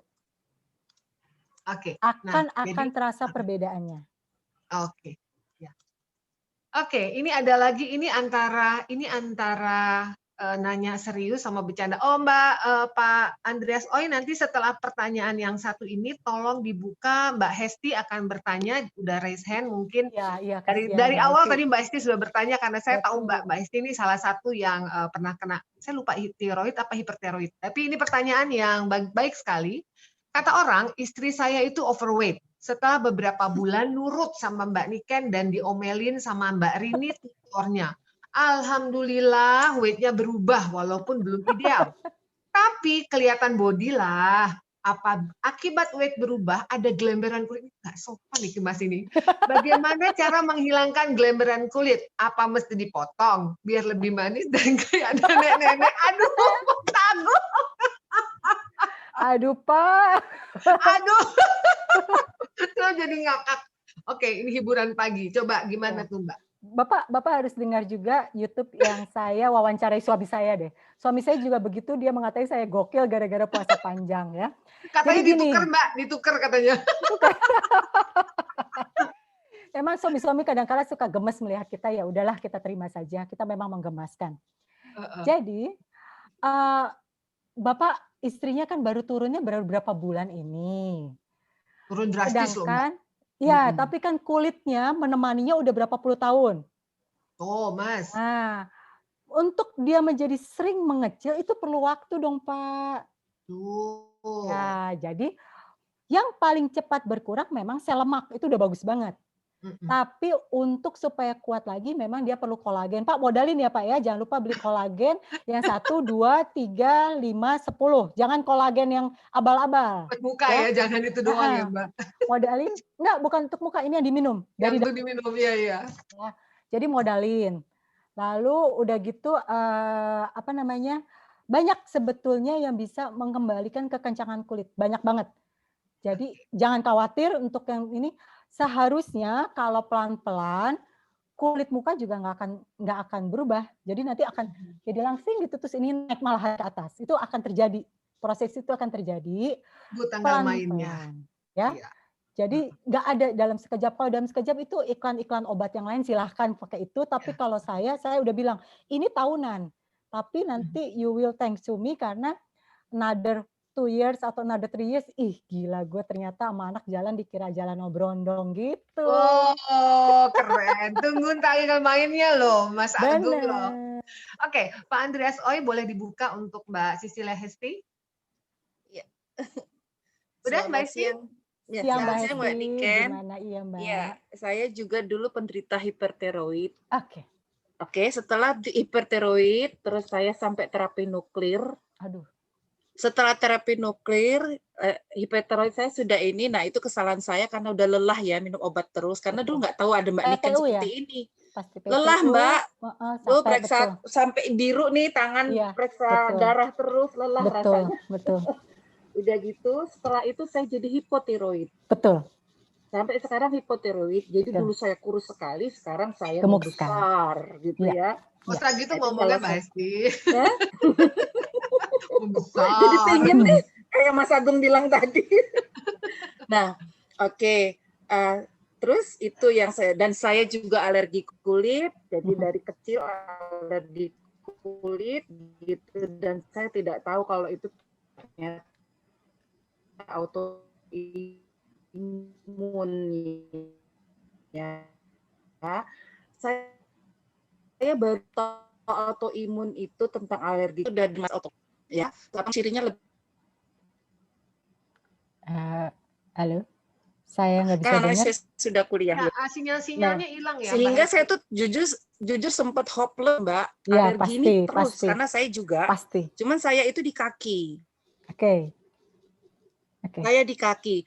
Kalau anak saya itu bisa sekujur tubuh. Ya. Usia berapa Bu anaknya? 20 berapa ya Mbak? Dito itu apa yang tadi Mbak Niken katakan, jadi ya memang sekarang sudah tahun 67 Mbak, 53 mau 54 ya. tahun 53 Mbak. Kalau anak saya, nah itu. Kalau Dito Mbak. Begitu sehingga pertanyaan saya itu apakah memang ya Suara saya putus-putus ya? Iya, suaranya putus-putus, Mbak. Apakah memang putus-putus? Ya, pertanyaannya sebentar. diulang saja, pertanyaannya diulang. Ya, apakah Ya. pelan-pelan ya, autoimun itu memang menurun atau genetis? Lalu kedua, tadi sebenarnya sudah agak terjawab karena itu ada hubungannya juga mungkin dengan psikosomatis. Ya. Karena anak saya juga sempat mengalami anxiety. Jadi tadi semua yang Mbak bilang inflamasi itu sudah saya lihat gejala itu ke saya dan anak saya. Oke. Nah, lalu tadi juga benar ada yang bertanya soal rematik. Ternyata rematik itu juga bisa autoimun. Dan itu kemungkinan di suami saya. Karena asam uratnya sering berulang. Ya, sehingga cuman beliau belum, suami saya belum sempat periksa karena kan sekarang ada dokter khusus autoimun rematik. Nah, itu belum kami periksa. Tetapi kalau saya dan saya dan anak, saya memang langganan dokter ahli endokrin. Anak saya langganannya dokter ahli kulit. Tinggal suami saya nanti dokter ahli rematik gitu ya. Nah, oke, nah itu jadi mungkin kalau melihat dari penjelasan dari Mbak Niken tadi, jadi memang tidak bisa hanya dari dokter ini, karena memang kami merasakan, Mbak, itu merasakan sekali karena itu berulang-ulang terus sehingga membuat lelah kadang, kayak secara emosional, secara mental ya. Itu aja sih Mbak Niken. Jadi jadi pertanyaan saya satu, apakah menurun? Kedua, berarti itu benar ya, ada hubungannya dengan psikosomatis. Itu aja Mbak. Terima kasih. Silakan Mbak Niken. Ya, makasih. Saya akan bantu jawab dulu sedikit. Kalau saya kebetulan ikut ke dalam ada Facebook group ya, Facebook group lokal untuk penderita hipertiroid, hipotiroid. Dan hampir semua yang terjadi adalah tadinya hipertiroid setelah diobati oleh dokter menjadi hipotiroid. Karena tiroid itu adalah suatu kelenjar yang diproduksi oleh tubuh kita, terutama wanita. Sialnya dia ini harus balance. Nah, pengobatan yang diberikan oleh dokter, PTU dan segala macam nama obatnya, itu membuat bukannya jadi balance. Keterlanjuran, jadinya akhirnya dari hiper berubah menjadi hipo, itu selalu tuh. Jadi karena bukan akarnya yang diperbaikin, akibatnya si hormon tiroid, ini namanya adrenal gland yang membuat tiroid itu, dia bukannya balas malah bingung, ikut ke sini atau ke sini ya? Dia lagi di sini dikasih obat tuk turun ke bawahan. Dia nggak ketemu titik balance saya di mana, nggak ketemu. Nah, jadi kenapa saya usulin ini enak nih Bu Hesti, sekeluarga sama-sama punya masalah, sekeluarga kita bisa sama-sama ini nih mengobati, sama-sama gaya hidup sehat, ya. Jadi bisa. Nah, tadi pertanyaannya apakah menurun atau enggak gitu ya? Ya, betul. Ya menurun kalau gaya hidupnya sama persis. Pola makannya sama, kesukaan makan sama, ya menurun jadinya. Tapi secara teorika tidak menurun. Salah satu contoh, gini, semua ibu biasanya kulitnya itu menurun ke anak. Jadi saya alergian super parah. Tapi anak-anak saya, alhamdulillah walaupun yang satu sudah kuliah tingkat 2, ya, yang satu lagi masih SMA, tidak ada yang satu pun mempunyai ciri-ciri alerginya saya. Karena apa? Karena sejak mereka lahir saya jaga gutnya mereka. Betul. Anak saya tidak suka nasi. Dulu saya dimarahin mertua, anak apaan sih makannya begini, ya. Lalu anak saya nggak suka manis. Jadi kalau sesuatu saya kasih agak manis, misalnya kayak es teler gitu ya, terus dia bilang ini apaan manis banget nggak mau gitu, kayak gitu-gitu. Jadi mereka sudah, karena itu yang saya bilang menurun atau enggak, yang menurun itu gaya hidup. Kalau dia terus-menerus lihat si mamah ini berjuang terus nih, saya nggak mau kayak mama. Dia akhirnya juga makannya juga sangat teratur. Anak saya kebetulan jauh yang satu ya, dia jauh sekali dari saya, tapi dia lapor ke saya, aduh itu memang laki-laki tapi sangat dekat ya. Jadi dia lapor, hari ini saya masak steak ya mah, tapi aku nggak kasih kok kentangnya gitu. Atau dia punya pertanyaan, mah kalau sayur ini bikin saya oksalat atau enggak, kayak gitu. Nah, tadi yang menggelitik saya adalah asam urat terus-terusan. Pertanyaan saya, ini suka ini nggak? Suka makan sayur nggak? Ayo, karena banyak sayur pengakibat oksalat. Hati-hati, Ya, itulah yang bikin asam urat. ya. Itulah yang bikin sendi-sendi sakit. Itulah yang bikin batu ginjal. Tapi nggak dikasih tahu kan sama dokter-dokter, mereka cuma ya udah kasih obat ini gitu. Besoknya datang lagi, dok saya udah kena batu ginjal, udah dikeluarin, sekarang batuan lagi. Nggak dikasih tahu, makanya dirubah gitu. Jadi Jadi enak nih Bu Hesti nih, sekeluarga bisa berubah bareng ya. Jadi ada temannya, nggak kayak saya dulu, saya sehat sendirian, suami datang bawa kupat tahu yang kayak gitu kan, sebel martabak sayanya. gitu ya, Mbak. Rasanya sebel gitu ya. Tapi ya itu emang proses ya, nggak bisa kita, makanya kenapa saya bentuk tim, karena saya tahu persis kayak apa sih pada saat perjuangan merubah menjadi sehat itu, kadangkala udah ada orang nyinyir aja, ada aja orang nyinyir yang bilang, "Kok kayak gitu sih hidupnya?" Gitu, kayak gitu.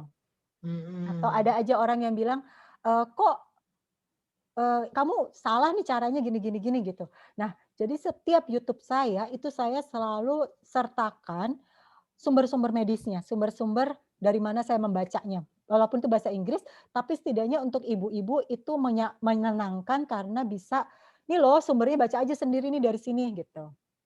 Oke.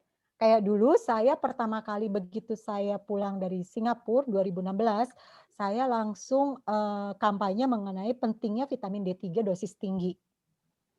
Nah, itu Oke. saya dihantam oleh beberapa dokter spesialis. Nah, saya cukup memberikan sumber-sumbernya dari kayak tadi NCBI atau apa, saya bilang baca aja lah di situ silahkan. Karena apa? Ilmu medikal itu berubah terus. 5 Iya, tahun yang lalu vegetarian dianggap the best. iya. Tapi tahun ini jangan harap ada menemukan vegetarian the best. Ada Oh, cara lain lagi. iya. Jadi Jadi itu memang selalu berubah. berubah. Jadi memang berubah terus ya. Ya, Tadi betul. tadi seperti yang Mbak Niken sharing bahwa kita pikir selama ini semua sayur baik, sehat, tapi ternyata menurut Mbak Niken bahwa hanya brokoli dan kale tadi Kale yang the yang bagus best-nya ya. ya. Sama Ya. alpukat Oh, alpukat ya. Ya, ya, saya lihat bagus beberapa sekali. kali.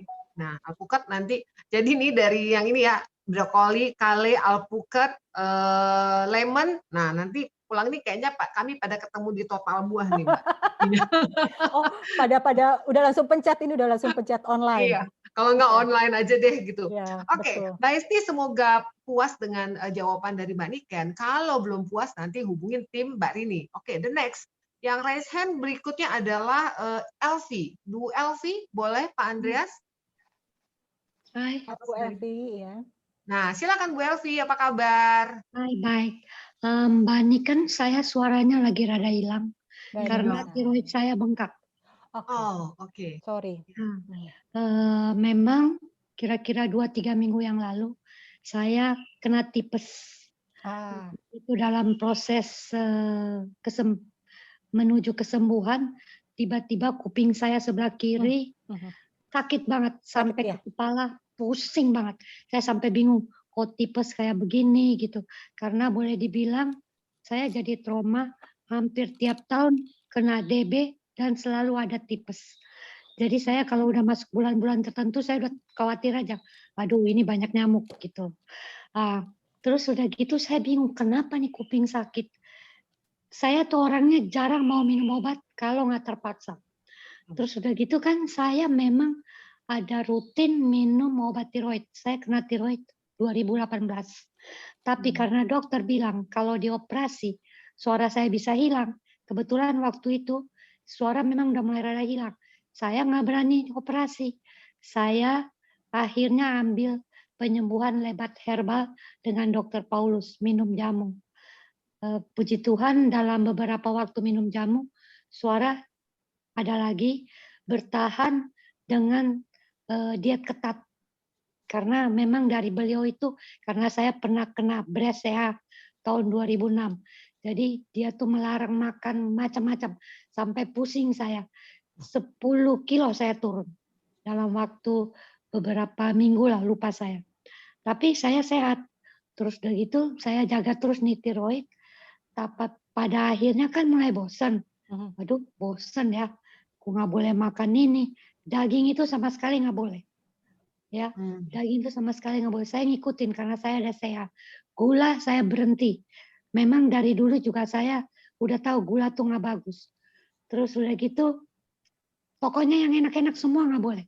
Susu segala macam nggak enak. Pokoknya semua nggak boleh.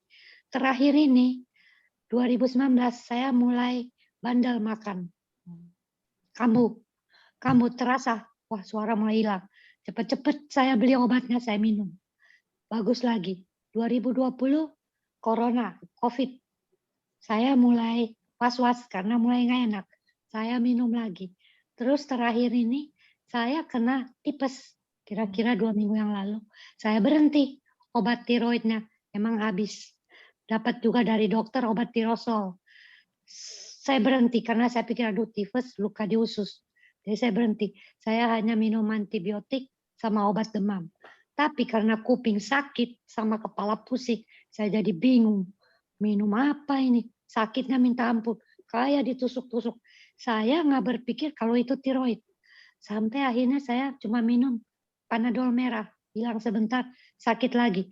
Ya saya ada teman-teman dokter, saya konsul-konsul sama mereka. Pada akhirnya mereka bilang, coba ke dokter kuping. Jangan-jangan kuping kamu kenapa-napa. Pergi saya. Periksa semua, dokter kuping bagus. Saya curiga, kenapa ya? Saya pegang-pegang, kok sakit? Wah, tiroid kamu. Tiroid kamu. Terus saya langsung dok, beli obat. Minum. Ini udah hari keempat saya minum jamunya. Mulai membagus, mulai baik. Tapi penyakit saya yang paling selalu ada adalah lambung. Memang tahun 2017 saya pernah angkat polit di lambung. Dan itu gak sembuh total. Itulah saya setiap jam 3, mulai jam 3 sore, itu kayak udah deg-degan duluan. Waduh, dikit lagi. Dia berasa kayak naik. Perutnya tek, tek, tek, tek, tek, tek. Terus dia sakit. Dia sakit. Nanti saya udah bingung. Ini gimana ya sakit? Udahlah, untuk antisipasinya, sebelum dia sakit berat, saya minum probiotik. Tapi kok nggak sembuh ya? Ya udah, saya makan aja. Ya saya memang karena lambung bermasalah, saya suka makan nasi. Nggak banyak, tapi makan nasi sama sayur lah. Saya suka makan flaxseed gitu-gitu. Saya kasih minyak aja di perut, kasih minyak rawon, minyak medicated oil, diamin aja. Sampai besok pagi nanti dia kempes sendirinya. Saya paling kentut. Udah, yang paling gak enak saya suka sesak napas. Satu waktu pernah cukup lama sesak napas sampai saya kebingungan. Saya pikir saya sakit apa. Sampai ronsen paru-paru di Prodia. Itu Desember. Sampai apa tuh namanya?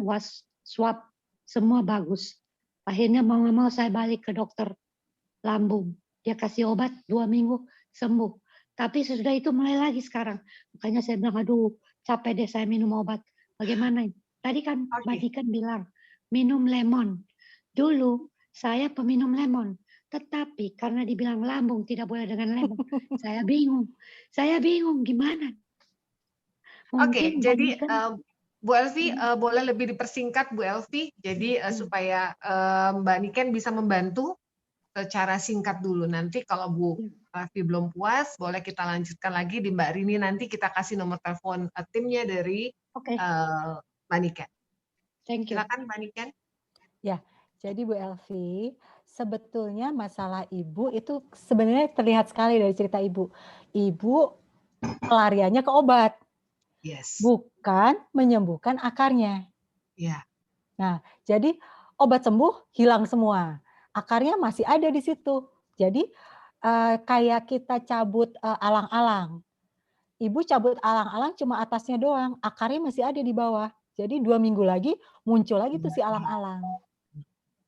Nah, itu yang sangat disayangkan. Jadi usul saya kalau Ibu berkenan, perbaiki dari akarnya dulu. Nah, kalau tadi kayak katanya dada sesak, itu sebetulnya dari asam lambung. Asam lambung masalahnya apa? Karena Ibu suka minum obat asam lambung.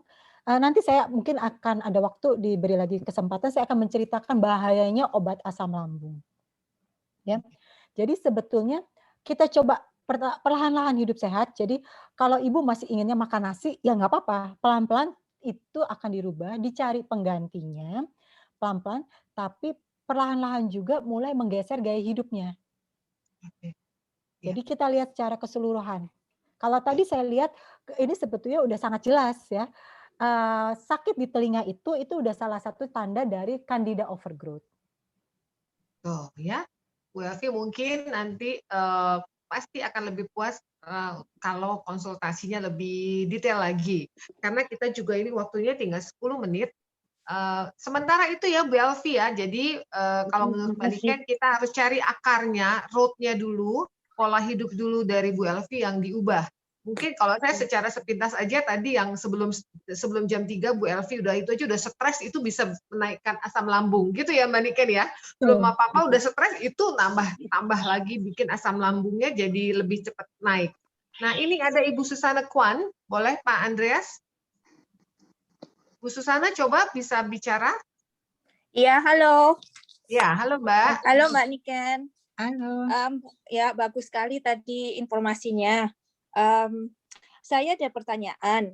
Saya juga menderita psoriasis yang menurut saya cukup parah ya. Dan ini saya pikir juga karena genetis dari papa saya dan juga adik saya satu, si David juga punya psoriasis. Nah, saya ngertinya psoriasis itu kan karena autoimun yang attack ke diri saya sendiri.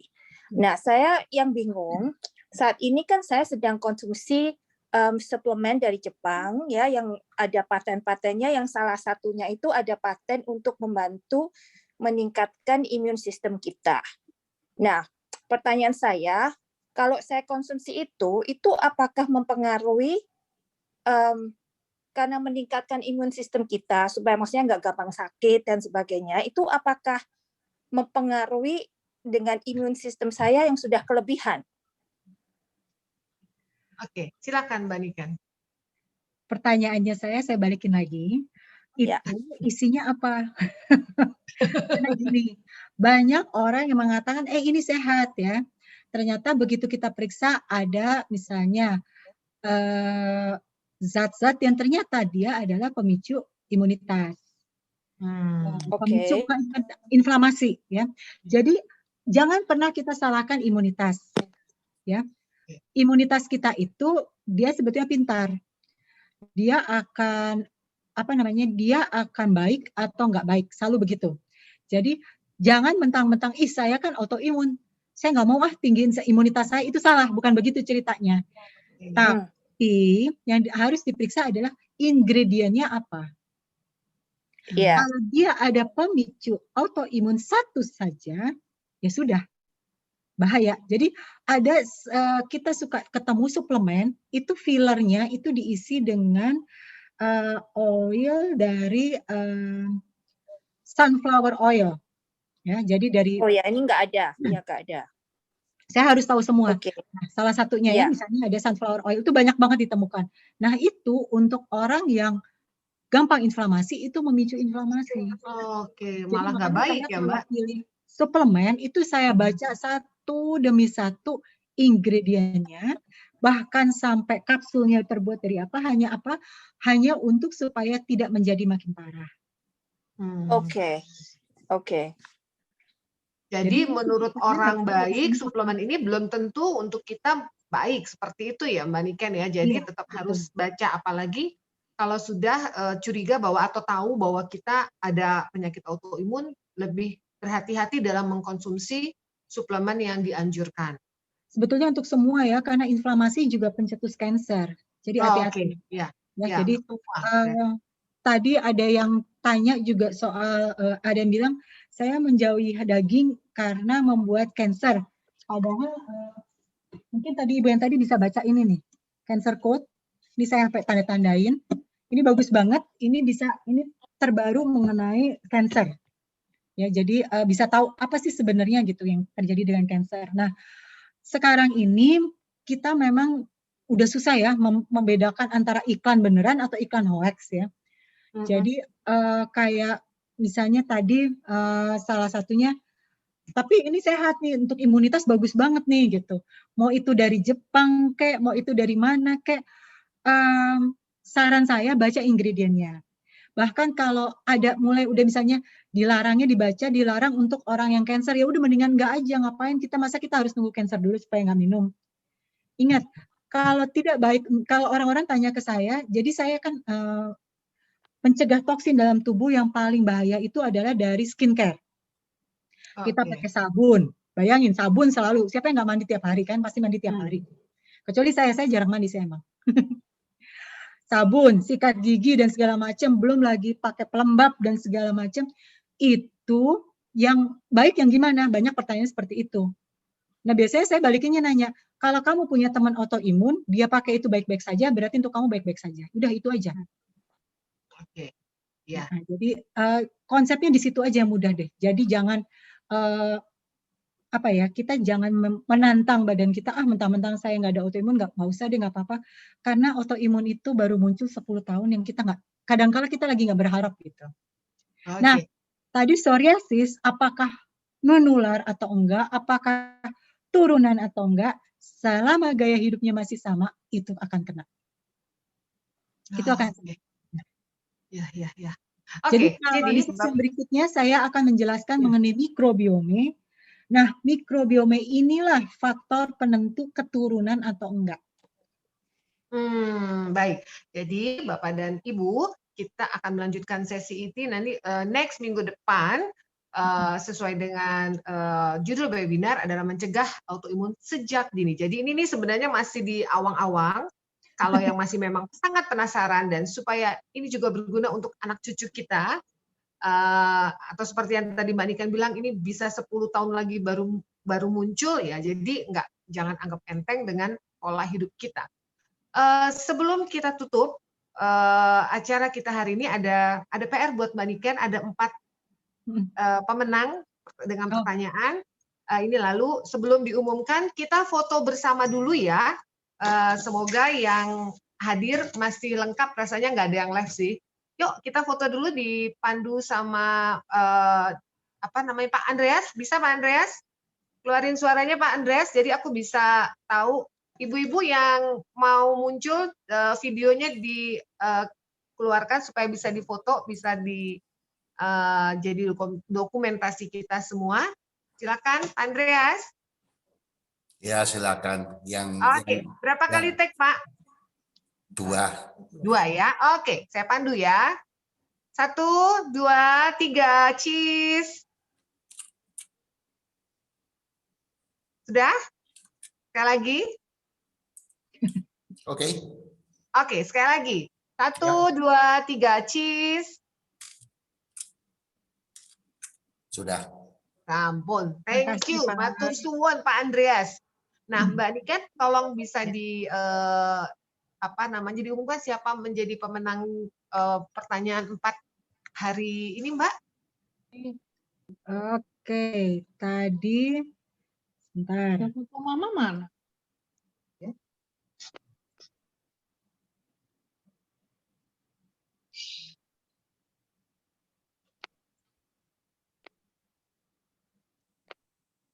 Tadi ada yang bertanya dari kalau yang dari chat ada Ibu Lili Indah yang saya baca ya, yang ingat ada Lena.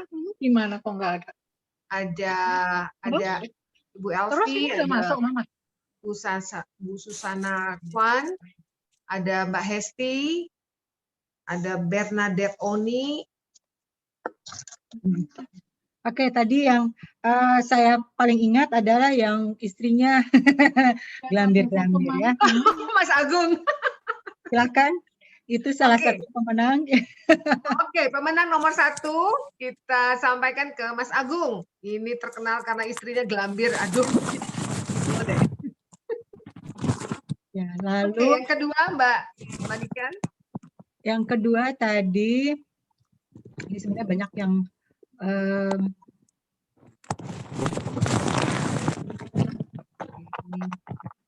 yang kedua tadi menanyakan Bu Hesti ya. Oke, Bu Hesti. Oke, yang ketiga. Ini pertanyaannya boleh aja ini nanti saya bantu jawab ke WA bisa loh. Mungkin banyak banget pertanyaan. Ibu Lena yang rontok. Oke, Ibu Lena. Lalu satu lagi Mbak Niken. Lalu satu lagi tadi.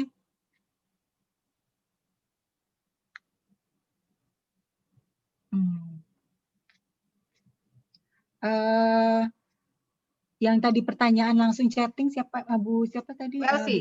Ya, Bu Elvi. Ya, oke. Selamat untuk 4 pemenang. Saya sebutkan sekali lagi Mas Agung, Mbak Hesti, Mbak Lena dari Kalimantan dan Ibu Elvi. Nah, terima kasih untuk acara kita hari ini Mbak Niken. Terima kasih banyak. Kita semua selalu belajar dan belajar ya Mbak Niken.